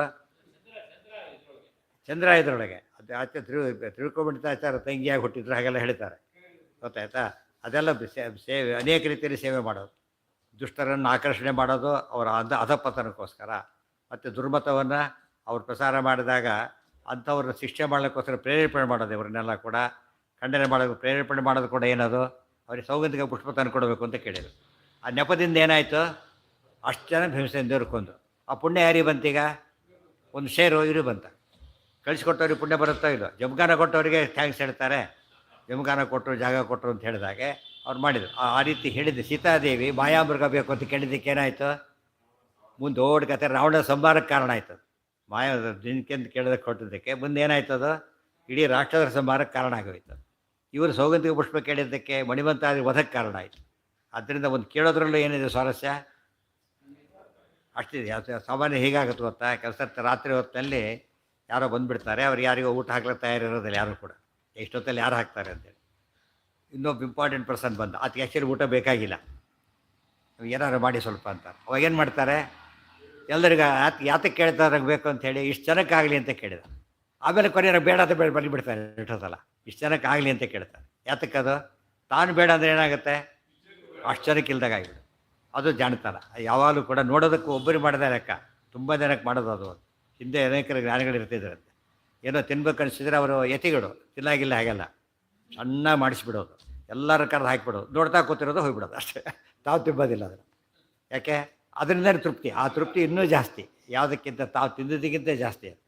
ದೇವರು ನೈವೇದ್ಯ ಮಾಡಿದಾಗ ಒಂದು ತೃಪ್ತಿ ಇವರು ಊಟ ಮಾಡಿದ್ರೆ ಆಗೋದಿಲ್ಲ. ಇನ್ನೊಬ್ಬರಿಗೆ ಕೊಟ್ಟಾಗ ತೃಪ್ತಿ ತಾನು ತಿಂದಾಗ ಆಗೋದಿಲ್ಲ. ಅದು ಸೈಕಾಲಜಿ. ಅದಕ್ಕೆ ಯಾವುದು ಸಮಾರಂಭದಲ್ಲಿ ಹಾಗೆ ಆಗೋದು. ಯಜಮಾನಿಗೆ ಸಾಮಾನ್ಯವಾಗಿ ಮಧ್ಯ ಪಂಕ್ತಿ ಕೊಡೋದು, ಎರಡನೇ ಪಂಕ್ತಿಗೆ ಆಗಲಿ ನೀರಾಗಿರೋದು ಏನೋ ಆಗಿಬಿಟ್ಟಿರೋದು. ಅವನಿಗೆ ಸೇರೋದಿಲ್ಲ ಅಷ್ಟೊತ್ತಿಗೆ. ಅವನಾಗಲಿ ಏನೋ ಊಟ ಶಾಸ್ತ್ರ ಮಾಡಿಬಿಡ್ತಾರೆ ಅಷ್ಟೇ. ಯಾವುದು ತೃಪ್ತಿ ಯಾರಿಗೆ ಜಾಸ್ತಿ ಆಗಿರುತ್ತೆ ಅವತ್ತು? ಅತಿ ಹೆಚ್ಚು ತೃಪ್ತಿ ಊಟ ಮಾಡೋದು ಅವರಿಗೆಲ್ಲ. ಇವು ಮಾಡಿದವರಿಗೆ ಭಾರಿ ಖುಷಿ. ಅದು ಸೈಕಾಲಜಿ ಇರೋದೇ ಹಾಗೆ. ಅದಕ್ಕಾಗಿ ಹೇಳಿದ್ದು ಶಿವಕನ್ಯಾ ವಿಪ್ರಕನ್ಯಾ ಅಂತ ಹೇಳಿದ್ರಲ್ಲ ಈಗಾಗಲೇ. 2-3-4 ಸರ್ತಿ ಹೇಳಿದಾಗಲೇ ಅದು. ಶಿವಕನ್ಯಾ ವಿಪ್ರಕನ್ಯಾ ಅಂತ ಒಂದೇ ರೂಪಕ್ಕೆ 2 ಹೆಸರು ಅದಕ್ಕೆ. ಶಿವಕನ್ಯಾ ಅಂದರೂ ಅದೇ ರೂಪನೇ, ವಿಪ್ರಕನ್ಯಾ ಅದೇ ರೂಪನೇ ಅಂತ ಹೇಳಿಲ್ಲ, ಸ್ಪಷ್ಟ ಹೇಳಿಲ್ಲ ಯಾರು ಅಂತ ಹೇಳಿ. ಆಚಾರ್ಯರ ಅಕ್ಕ ಅಂತ ಒಂದು ಮಾತು ಹೇಳ್ತಾರೆ, ತ್ರಿವಿಕ್ರಮಾಚಾರ್ಯ ತಂಗಿ ಅಂತ ಇನ್ನೊಂದು ಹೇಳ್ತಾರೆ. ಅದು ಸ್ಪಷ್ಟವಾಗಿಲ್ಲ ಅದ್ರ ಬಗ್ಗೆ. ಬಟ್ ಅವತಾರ ಮಾಡಿದ್ದು ನಿಜ. ಆಚಾರ್ಯ ಹೇಳಿರೋದ್ರಿಂದ ಮತ್ತೆ ಮಾತಿಲ್ಲ. ನಮ್ಮಲ್ಲಿ ತುಂಬ ವಿಷಯ ನಾವು ಉಳಿಸ್ಕೊಂಡಿಲ್ಲ, ಅದರಿಂದ ಹೋಗ್ಬಿಟ್ಟಿದೆ ಅಷ್ಟೇ. ಎಷ್ಟೋ ಪುಸ್ತಕಗಳೇ ಸಿಗೋದಿಲ್ಲ ಯಾರ್ಯಾರು ಬರೆದಿದ್ದು ಅಂತೇಳಿ. ಏನೋ ಸನ್ನಿಧಾನ ಇತ್ತು, ಆವೇಶ ಇತ್ತು ಅಷ್ಟೆ. ಕಾರಣಕ್ಕೆ ಶಾಪ ಇತ್ತಲ್ಲ, ಶಾಪ ಅಷ್ಟೇ ಇಲ್ಲ, ಆವೇಶ ಅಂತಲೇ ಹೇಳ್ತಾರೆ. ಶೈವಜ ದ್ರೌಪದಿ ನಾಮ ಕಾಳಿ ಚಂದ್ರೇತಿ ಚೋಚ್ಯತೆ ತೃತೀಯಾಂಗಂ ಹರೇಶೇಷ. ಇದೆಲ್ಲ ಒಂದು ಸರ್ತಿ ಹೇಳಿದ್ರು, ನೆನಪಿದೆಯಾ? ಹಿಂದೆ ಆರಂಭದಲ್ಲಿ ಅಲ್ಲಿ ಏನು ಕೋಟ್ ಮಾಡಿದರು? ಬ್ರಹ್ಮಾಂಡ ಪುರಾಣ ಕೋಟ್ ಮಾಡಿದರು. ಈಗ ಕೋಟ್ ಮಾಡ್ತಿರೋದು ಯಾವುದೀಗ? ಭವಿಷ್ಯತ್ ಪರ್ವ ಕೋಟ್ ಮಾಡ್ತಾರೆ. ಬಟ್ ಹೇಳ್ತಿರ್ಬೇಕಾದ್ರೆ ಏನು ಮಾಡ್ತಾರೆ ಈಗ? ನೋಡೋದು ರಿಪಿಟೇಷನ್ ಅಲ್ಲ, ಅದು ಹೊಸ ವಿಷಯ ಹೇಳ್ತಾ ಹೋಗ್ತಾರೆ. ದ್ರೌಪದಿ ಬಗ್ಗೆ ಅವತಾರ ಹೇಳಿರಲಿಲ್ಲ, ಇಲ್ಲಿ ಹೇಳಿದರು. ಆಚಾರ್ಯ ಅವತಾರ ಭೀಮನ ಬಗ್ಗೆ ಮಾತ್ರ ಹೇಳಿದರು. ಈಗ 3 ಅವತಾರನೂ ಹೇಳಿದರು. ತುಂಬ ಸರ್ತಿ ಏನು ಮಾಡ್ತೀವಿ ನಾವೀಗ? ಅದೇನು ತಿಳ್ಕೊಂಡ್ಬಿಟ್ಬಿಡ್ತಾರೆ. ಅದೇ ಅಲ್ಲ, ಈ ಜಾಂಗೀರು ಜಿಲೇಬಿ ಒಂದೇ ರೀತಿ ಕಾಣುತ್ತೆ ನೋಡೋರಿಗೆ. ಏನು ಮಾಡ್ತಾನೆ? ಬೇಡ ಅಂದ್ಬಿಡ್ತಾರೆ. ಆಮೇಲೆ ಅಯ್ಯೋ ಹಾಕಿ ಹೋಗ್ಬೇಕಾಗಿತ್ತು ಅಂದರೆ ಹೋಗ್ಬಿಡ್ತಾರೆ, ಬರೋದೇ ಇಲ್ಲ ಅವರು. ಅವನು ಪಿತಾಡ್ತಿರ್ತಾರೆ, ಅವ್ನು ತಿನ್ನಕ್ಕೆ ಬಿಟ್ಬಿಟ್ಟೆ ಅಂತ. ಆ ಥರ ಆಗಿಬಿಡುತ್ತೆ. ಯಾವ ಕೊಟೇಶನ್ ಕೂಡ ಆಚಾರ್ಯ ಸುಮ್ಮನೆ ಕೊಡೋದಿಲ್ಲ. ಏನು ಮಾಡಿರ್ತಾರೆ? ಸಮಥಿಂಗ್ ಹೊಸ ವಿಷಯ ಇರುತ್ತೆ ಅದರಲ್ಲಿ. ತುಂಬ ಜನ ಹಾಗಲ್ಲ, ಪ್ರಮಾಣ ಲಕ್ಷಣ ಓದೋದಿಲ್ಲ. ಅನುವ್ಯಾಖ್ಯಾನದಲ್ಲಿ ಪ್ರಮಾಣ ಲಕ್ಷಣ ಹೇಳ್ತಾರೆ ಆಚಾರ್ಯ, ಅದನ್ನು ಓದ್ತಾರೆ. ಇದು ಮಿಸ್ ಮಾಡ್ಕೊಂಡ್ಬಿಟ್ಟಿರ್ತಾರೆ. ಅದು ಬಂದಿದೆ ಅಂತ ಬಂದಿರುತ್ತೆ, ಅದು ಹೇಳಿದಾರೆ ಒಂದು ವಿಷಯ ಹೇಳಿರ್ತಾರೆ, ಬಿಡೋದಿಲ್ಲ. ಏನೂ ಇಲ್ಲದ ಹೊರ ಏನಾಗುತ್ತದು? ವೇಸ್ಟ್ ಆಗುತ್ತೆ ಅಲ್ಲೇ. ಆಚಾರ್ಯ ವೇಸ್ಟ್ ಮಾಡ್ತಾರೆ ಕೆಲಸನ, ಗಂತಾನ ಎಂದೂ ವೇಸ್ಟ್ ಮಾಡೋದಿಲ್ಲ. ಏನೇ ಬರೆದಿದ್ರು ಕೂಡ ಏನಿರುತ್ತೆ? ಒಂದು ಸಮಥಿಂಗ್ ನ್ಯೂ. ಅರ್ಥ ಆಯ್ತಾ? ಸಮಥಿಂಗ್ ನ್ಯೂ ಇದ್ದೇ ಇರುತ್ತೆ. ಅದನ್ನು ನಾವು ಅರ್ಥ ಮಾಡಿಕೊಳ್ಳೋದು. ತುಂಬ ಜನ ಓದೋದಿಲ್ಲ. ಸರ್ವಮೂಲ ಪೂರ್ತಿ ಪಾಠ ಯಾವ ವಿದ್ಯಾಪೀಠದಲ್ಲೂ ಆಗೋದಿಲ್ಲ. ಮತ್ತು ಯಾವ ವಿದ್ಯಾಪೀಠದಲ್ಲೂ ಆಗಲ್ಲ. ಗೊತ್ತಾಯ್ತಾ? ಯಾಕೆಂದರೆ ಕೆಲವೆಲ್ಲ ಒಂದು ಮಾಡಲಿಕ್ಕೆ ಸಾಧ್ಯ ಇಲ್ಲ, ಅದು ತುಂಬ ದಿವಸ ಆಗುತ್ತೆ ಅಂತ ಒಂದು ಕಾರಣ. ಇನ್ನೊಂದು ಕಾರಣ ಏನಂದರೆ ಅದ್ರ ಮಹತ್ವ ಗೊತ್ತಿಲ್ಲ. ಇನ್ನೊಂದು ಕಾರಣ, ಕೆಲವರಿಗೆ ಗೊತ್ತಿದ್ದು ಮಾಡಲಿಕ್ಕಾಗದಿರೋ ಕಷ್ಟ ಅಂತೇಳಿ. ಅದಕ್ಕೆ ನಾನು ಹೇಳೋದು ಹಾಗಲ್ಲ. ಏನು ಮಾಡಬೇಕು ಅಂದರೆ ಕೆಲವನ್ನ ಡೀಟೇಲಾಗಿ ಓದಬೇಕು, ಕೆಲವೊಂದು ನಾನ್ ಡೀಟೇಲ್ ಟೈಪ್ ಓದ್ಬಿಡ್ಬೇಕು. ಮುಂದೇನಾಗುತ್ತಾಗ ಹೆಲ್ಪ್ ಆಗುತ್ತೆ, ಜ್ಞಾನ ರೆಫರೆನ್ಸ್ ಮಾಡೋ ಅನುಕೂಲ ಆಗುತ್ತೆ. ಇಲ್ಲದ್ರೆ ಹೆಲ್ಪ್ಲೆಸ್ ಆಗಿಬಿಡ್ತಾರೆ ಯಾವುದೋ ವಿಷಯ ಬಂದಾಗ, ಇಲ್ಲದೆ ಗೊತ್ತೇ ಇರೋದಿಲ್ಲ. ಫಾಸ್ಟಾಗಿ ಓದ್ಬಿಟ್ರೆ ಏನಾಗುತ್ತಾಗ, ಅದ್ರ ನಾನ್ ಡೀಟೇಲ್ಡ್ ಪ್ರಶ್ನೆ ಕೇಳೋದು ಬೇರೆ, ಡೀಟೇಲ್ಡ್ ಪ್ರಶ್ನೆ ಕೇಳೋದು ಬೇರೆ. ಡೀಟೇಲ್ಡ್ ಪ್ರಶ್ನೆ ಏನು ಕೇಳ್ತಾರೆ ಯಾವಾಗಲೂ, ಈಚ್ ಆ್ಯಂಡ್ ಎವರಿ ಲೈನ್ ಓದಿರಬೇಕು. ಇದರಲ್ಲಿ ಹಾಗಲ್ಲ, ಏನು ಓದಿರಬೇಕು, ಜಸ್ಟ್ ಗೊತ್ತಿರಬೇಕು. ಆ ಥರ ಓದಿದರೆ ಫಸ್ಟ್ ಕ್ಲಾಸ್ ಆಗುತ್ತೆ. ಮಾಧ್ಯಮ ವಿದ್ಯಾಪೀಠಗಳ ರೀತಿ ಓದಿಬಿಟ್ರೆ ಇವರೆಲ್ಲ ಇನ್ನು ಡಿಫ್ರೆಂಟಾಗಿ ಕಾಣಿಸ್ತಾರೆ. ಬೇರೆ ಯಾರೇ ಒಂದು ಕಾಲೇಜ್ ಸ್ಕೂಲಲ್ಲಿ ಓದೋರಿಗಿಂತ ಡಿಫ್ರೆಂಟಾಗಿ ಕಾಣೋದು. ಎಲ್ಲ ಓದಿರ್ತಾರಲ್ಲ, ಆ ತಕ್ಷಣ ಯಾವುದವ್ರಿಗೆ ಹುಡುಕಕ್ಕೆ ಬರುತ್ತೆ. ಕೆಲವು ವಿಷಯ ಗೊತ್ತಿಲ್ಲ ಅಂದ್ಬಿಡುತ್ತೆ, ಹಾಗಾಗಿಬಿಡುತ್ತೆ. ತಪ್ಪದು. ಆಚಾರ್ಯ ವೇಸ್ಟ್ ಬರೀತಾರೆ ಎಂಬ ಭಾವನೆ ಆಗಲಿ, ಹೇಳಿದ್ದ ಭಾವನೆ ಇದ್ದರೆ ಆಚಾರ್ಯಗೆ ಅವಮಾನ ಮಾಡಿದಾಗ ಲೆಕ್ಕ, ಗೊತ್ತಾಯ್ತಾ? ಅಂಥವ್ರು ಅವರು ಏನೋ ಹಾಂ ಹಾಂ ಇಲ್ಲ, ಅಲ್ಲಿ ಒಂದು ಕಾರಣ, ಒಂದು ಶಾಸ್ತ್ರದಲ್ಲಿ ಓದ್ಬೇಕಾದ್ರೆ ಸಿಲೆಬಸ್ ಅಂತಿರುತ್ತೆ, ಆ ಪ್ರಕಾರ ಓದಬೇಕು. ಅದಕ್ಕೆ ಆ ರೀತಿ ಓದಿ ಏನಾಗುತ್ತೆ ಅಂದರೆ, ಬೇರೆ ಎಲ್ಲ ವಿದ್ಯಾಪೀಠಕ್ಕೂ ಅವ್ರು ಇದಾಗಿರ್ಬೇಕು. ಅವರು ಯೂನಿವರ್ಸಿಟಿ ಏನಾಗಿರ್ಬೇಕು, ಯಾವಾಗಲೂ ಎಲ್ಲ ಯೂನಿವರ್ಸಿಟಿಯಲ್ಲೂ ಸ್ಟ್ಯಾಂಡರ್ಡ್ ಮೇಂಟೈನ್ ಮಾಡಬೇಕು ಅವರು. ಇಲ್ಲಿ ಬೇರೆ ರೀತಿ ಓದ್ಬಿಟ್ರೆ ಏನಾಗುತ್ತೆ, ಸ್ಟ್ಯಾಂಡರ್ಡ್ ಮಿಸ್ ಆಗಿಬಿಡುತ್ತೆ. ಅದನ್ನು ಮಾಡೋದು ತಪ್ಪಲ್ಲ, ಬಟ್ ನಮ್ಮ ಗ್ರಂಥ ಶ್ರೇಷ್ಠ ಆದರೆ ಇದನ್ನು ಓದೋ ವ್ಯವಸ್ಥೆ ಬಿಡಬಾರ್ದು. ಅರ್ಥ ಆಯ್ತಾ? ಯಾವುದೋ ಒಂದು ಟೈಮ್ನ ಓದಿಸ್ಬಿಟ್ರೆ ಬಹಳ ಹೆಲ್ಪ್ ಆಗುತ್ತೆ. ಉಳಿದವರಂತೆ ಓದ್ಬಿಟ್ರೆ ನಮಗೆ ಅವ್ರಿಗೆ ಏನಿರೋದಿಲ್ಲ, ಡಿಫ್ರೆನ್ಸ್ ಇಲ್ದಾಗ ಆಗಿಬಿಡುತ್ತೆ, ಗೊತ್ತಾಯ್ತು? ಅದರಿಂದ ನಮಗೆ ದೊಡ್ಡ ಆಪರ್ಚುನಿಟಿ ಇದೆ, ಇದನ್ನು ಕಳ್ಕೊಂಡ್ಬಿಡ್ತೀವಿ. ಅವ್ರಿಗೆಲ್ಲ ಬಿಡ್ತಾರೆ. ಆದ್ದರಿಂದ ಇವತ್ತು ಸಾಯಂಕಾಲ 6 ಗಂಟೆಗೆ ಅವನು ಸಿನಿಮಾಕ್ಕೆ ಹೋದ, ಒಬ್ಬ ಬ್ರಾಹ್ಮಣ ಸಿನಿಮಾಕ್ಕೆ ಹೋದ. ಒಬ್ಬ ಶೂದ್ರ ಸಿನಿಮಾಕ್ಕೆ ಹೋದ್ರೆ ಅವ್ನು ಏನು ಲಾಸ್ ಇಲ್ಲ, ಯಾಕೆಂದರೆ ಸಂಧ್ಯಾವನೆ ಮಾಡೋದ್ರಿಂದ ಇಲ್ಲ ಆತನಿಗೆ. ಇವನು ಹೋದ್ರೆ ಲಾಸ್ ಆಗೋದು ಸಂಧ್ಯಾವನೆ. ಅವ್ನು ಫ್ರೀ ಅಂತ ಇವನು ಫ್ರೀ ಆಗ್ಲಿಕ್ಕೆ ಬರೋದಿಲ್ಲ. ನಾವು ಇರೋ ಅಡ್ವಾಂಟೇಜ್ ಯಾವಾಗಲೂ ಕೂಡ ಕಳ್ಕೊಳ್ಳೋಕೆ ಹೋಗಬಾರ್ದು. ಅವನು ಫ್ರೀ ಅಂತ ಹೇಳಿದ್ರೆ ಅವ್ನು ಪಾಪ ಅವನು ಹೇಳಿದ ತಪ್ಪೇನಲ್ಲ, ಯಾಕೆ ಅವನಿಗೆ ಕರ್ತವ್ಯ ಇಲ್ಲ, ಫ್ರೀ. ಅವನು ಕರ್ತವ್ಯದ ಫ್ರೀ ಆಗಿಬಿಟ್ರೆ ಅದು ದೋಷ, ಲ್ಯಾಪ್ಸ್. ನಿರುದ್ಯೋಗಿ ಓಡಾಡೋದಕ್ಕೂ ಎಂಪ್ಲಾಯ್ಡ್ ಓದೋದಕ್ಕೆ ಡಿಫ್ರೆನ್ಸ್ ಇಲ್ವಾ? ಆಫೀಸ್ ಇದೆ, ಜೀವನ ಹೋಗ್ತಾನೆ, ಅವ್ನು ಕ್ರಿಕೆಟ್ ಮ್ಯಾಚ್ಗೆ ಅವನು ಹೋಗ್ತಾನೆ ಮ್ಯಾಚ್ಗೆ. ಅದೆಲ್ಲ ಬ್ಯಾಲೆನ್ಸ್ ಮಾಡಬೇಕು, ಅದು ನಿಜವಾದ ಸಾಧನೆ. ತೃತೀಯಾಂಗಂ ಹರೇಶೇಷ ಪ್ರಾದುರ್ಭಾವ ಸಮನ್ವಿತ ಪ್ರಾದುರ್ಭಾವ ನರಶ್ಚೈವ ಲಕ್ಷ್ಮಣೋ ಬಲ ಏವ ಚ ಮುಂದೆ ಹೇಳ್ತಾರೆ. ಅದೆಲ್ಲ ನೋಡಿ, ಇಲ್ಲೂ ಪ್ರಾದುರ್ಭಾವ ಅಂತ ಉಪಯೋಗಿಸಿದ್ದಾರೆ. ಯಾತಕ್ಕೆ ಅಂತ ಬರುತ್ತೆ. ನಾಳೆ ಬರ್ತೀರಾ, ಇಲ್ಲ ಆಗುತ್ತಾ? ಹಾಂ, ಕಷ್ಟ. ಹಾಂ, ಏನಿಲ್ಲ. ನಾನು ಸಾಯಂಕಾಲ ಬೆಳಗ್ಗೆ ಪಾಠ ಪ್ರವಚನ, ಎರಡನೇ ಉಪವಾಸ ಸಾಯಂಕಾಲ ಕೂಡ ಪ್ರವಚನ ಇದೆ. ಯಾವುದ್ರ ಸಾಯಂಕಾಲ ಯಾರು ಅದಕ್ಕೇ ಬ್ರಹ್ಮಚಾರಿ ಆಗಿದ್ದಕ್ಕೆ ಇವರು ಮದುವೆ ಆಗೋದಿಲ್ಲ. ಆ ಬ್ರಹ್ಮಚಾರಿ ರೂಪ ಇಬ್ಬರಿಗೂ ಮದುವೆ ಇಲ್ಲ. ಈ ರೂಪಕ್ಕೆಲ್ಲ ಭಾರತೀ ದೇವಿಗೂ ಮದುವೆ ಇಲ್ಲಾಗ, ಇವ್ರಿಗೂ ಮದುವೆ ಇಲ್ಲ. ಅದಕ್ಕೆ ಕಾರಣಕ್ಕೆ ಹಾಗೆ ಮಾಡಿದ್ರು ಏನ. ಅಲ್ಲ, ಎಷ್ಟು ಜನ ಬರ್ತೀವಿ, ಆಮೇಲೆ ಬರಲ್ಲ ಅಂತ ನೋಡೋದು ಬೇಡ. ಎಲ್ಲ ಬರ್ತೀರಾ, ಎಲ್ಲ ಬಂದರೆ ಬಂದುಬಿಡಿ. ಎಲ್ಲ ತಾತ್ಪರ್ಯ ಆಗುತ್ತಾ, ಅನಾಯಾಸ ಮುಗಿಸ್ಬೋದು. ಹಾಂ ಹಾಂ, ಸರಿ.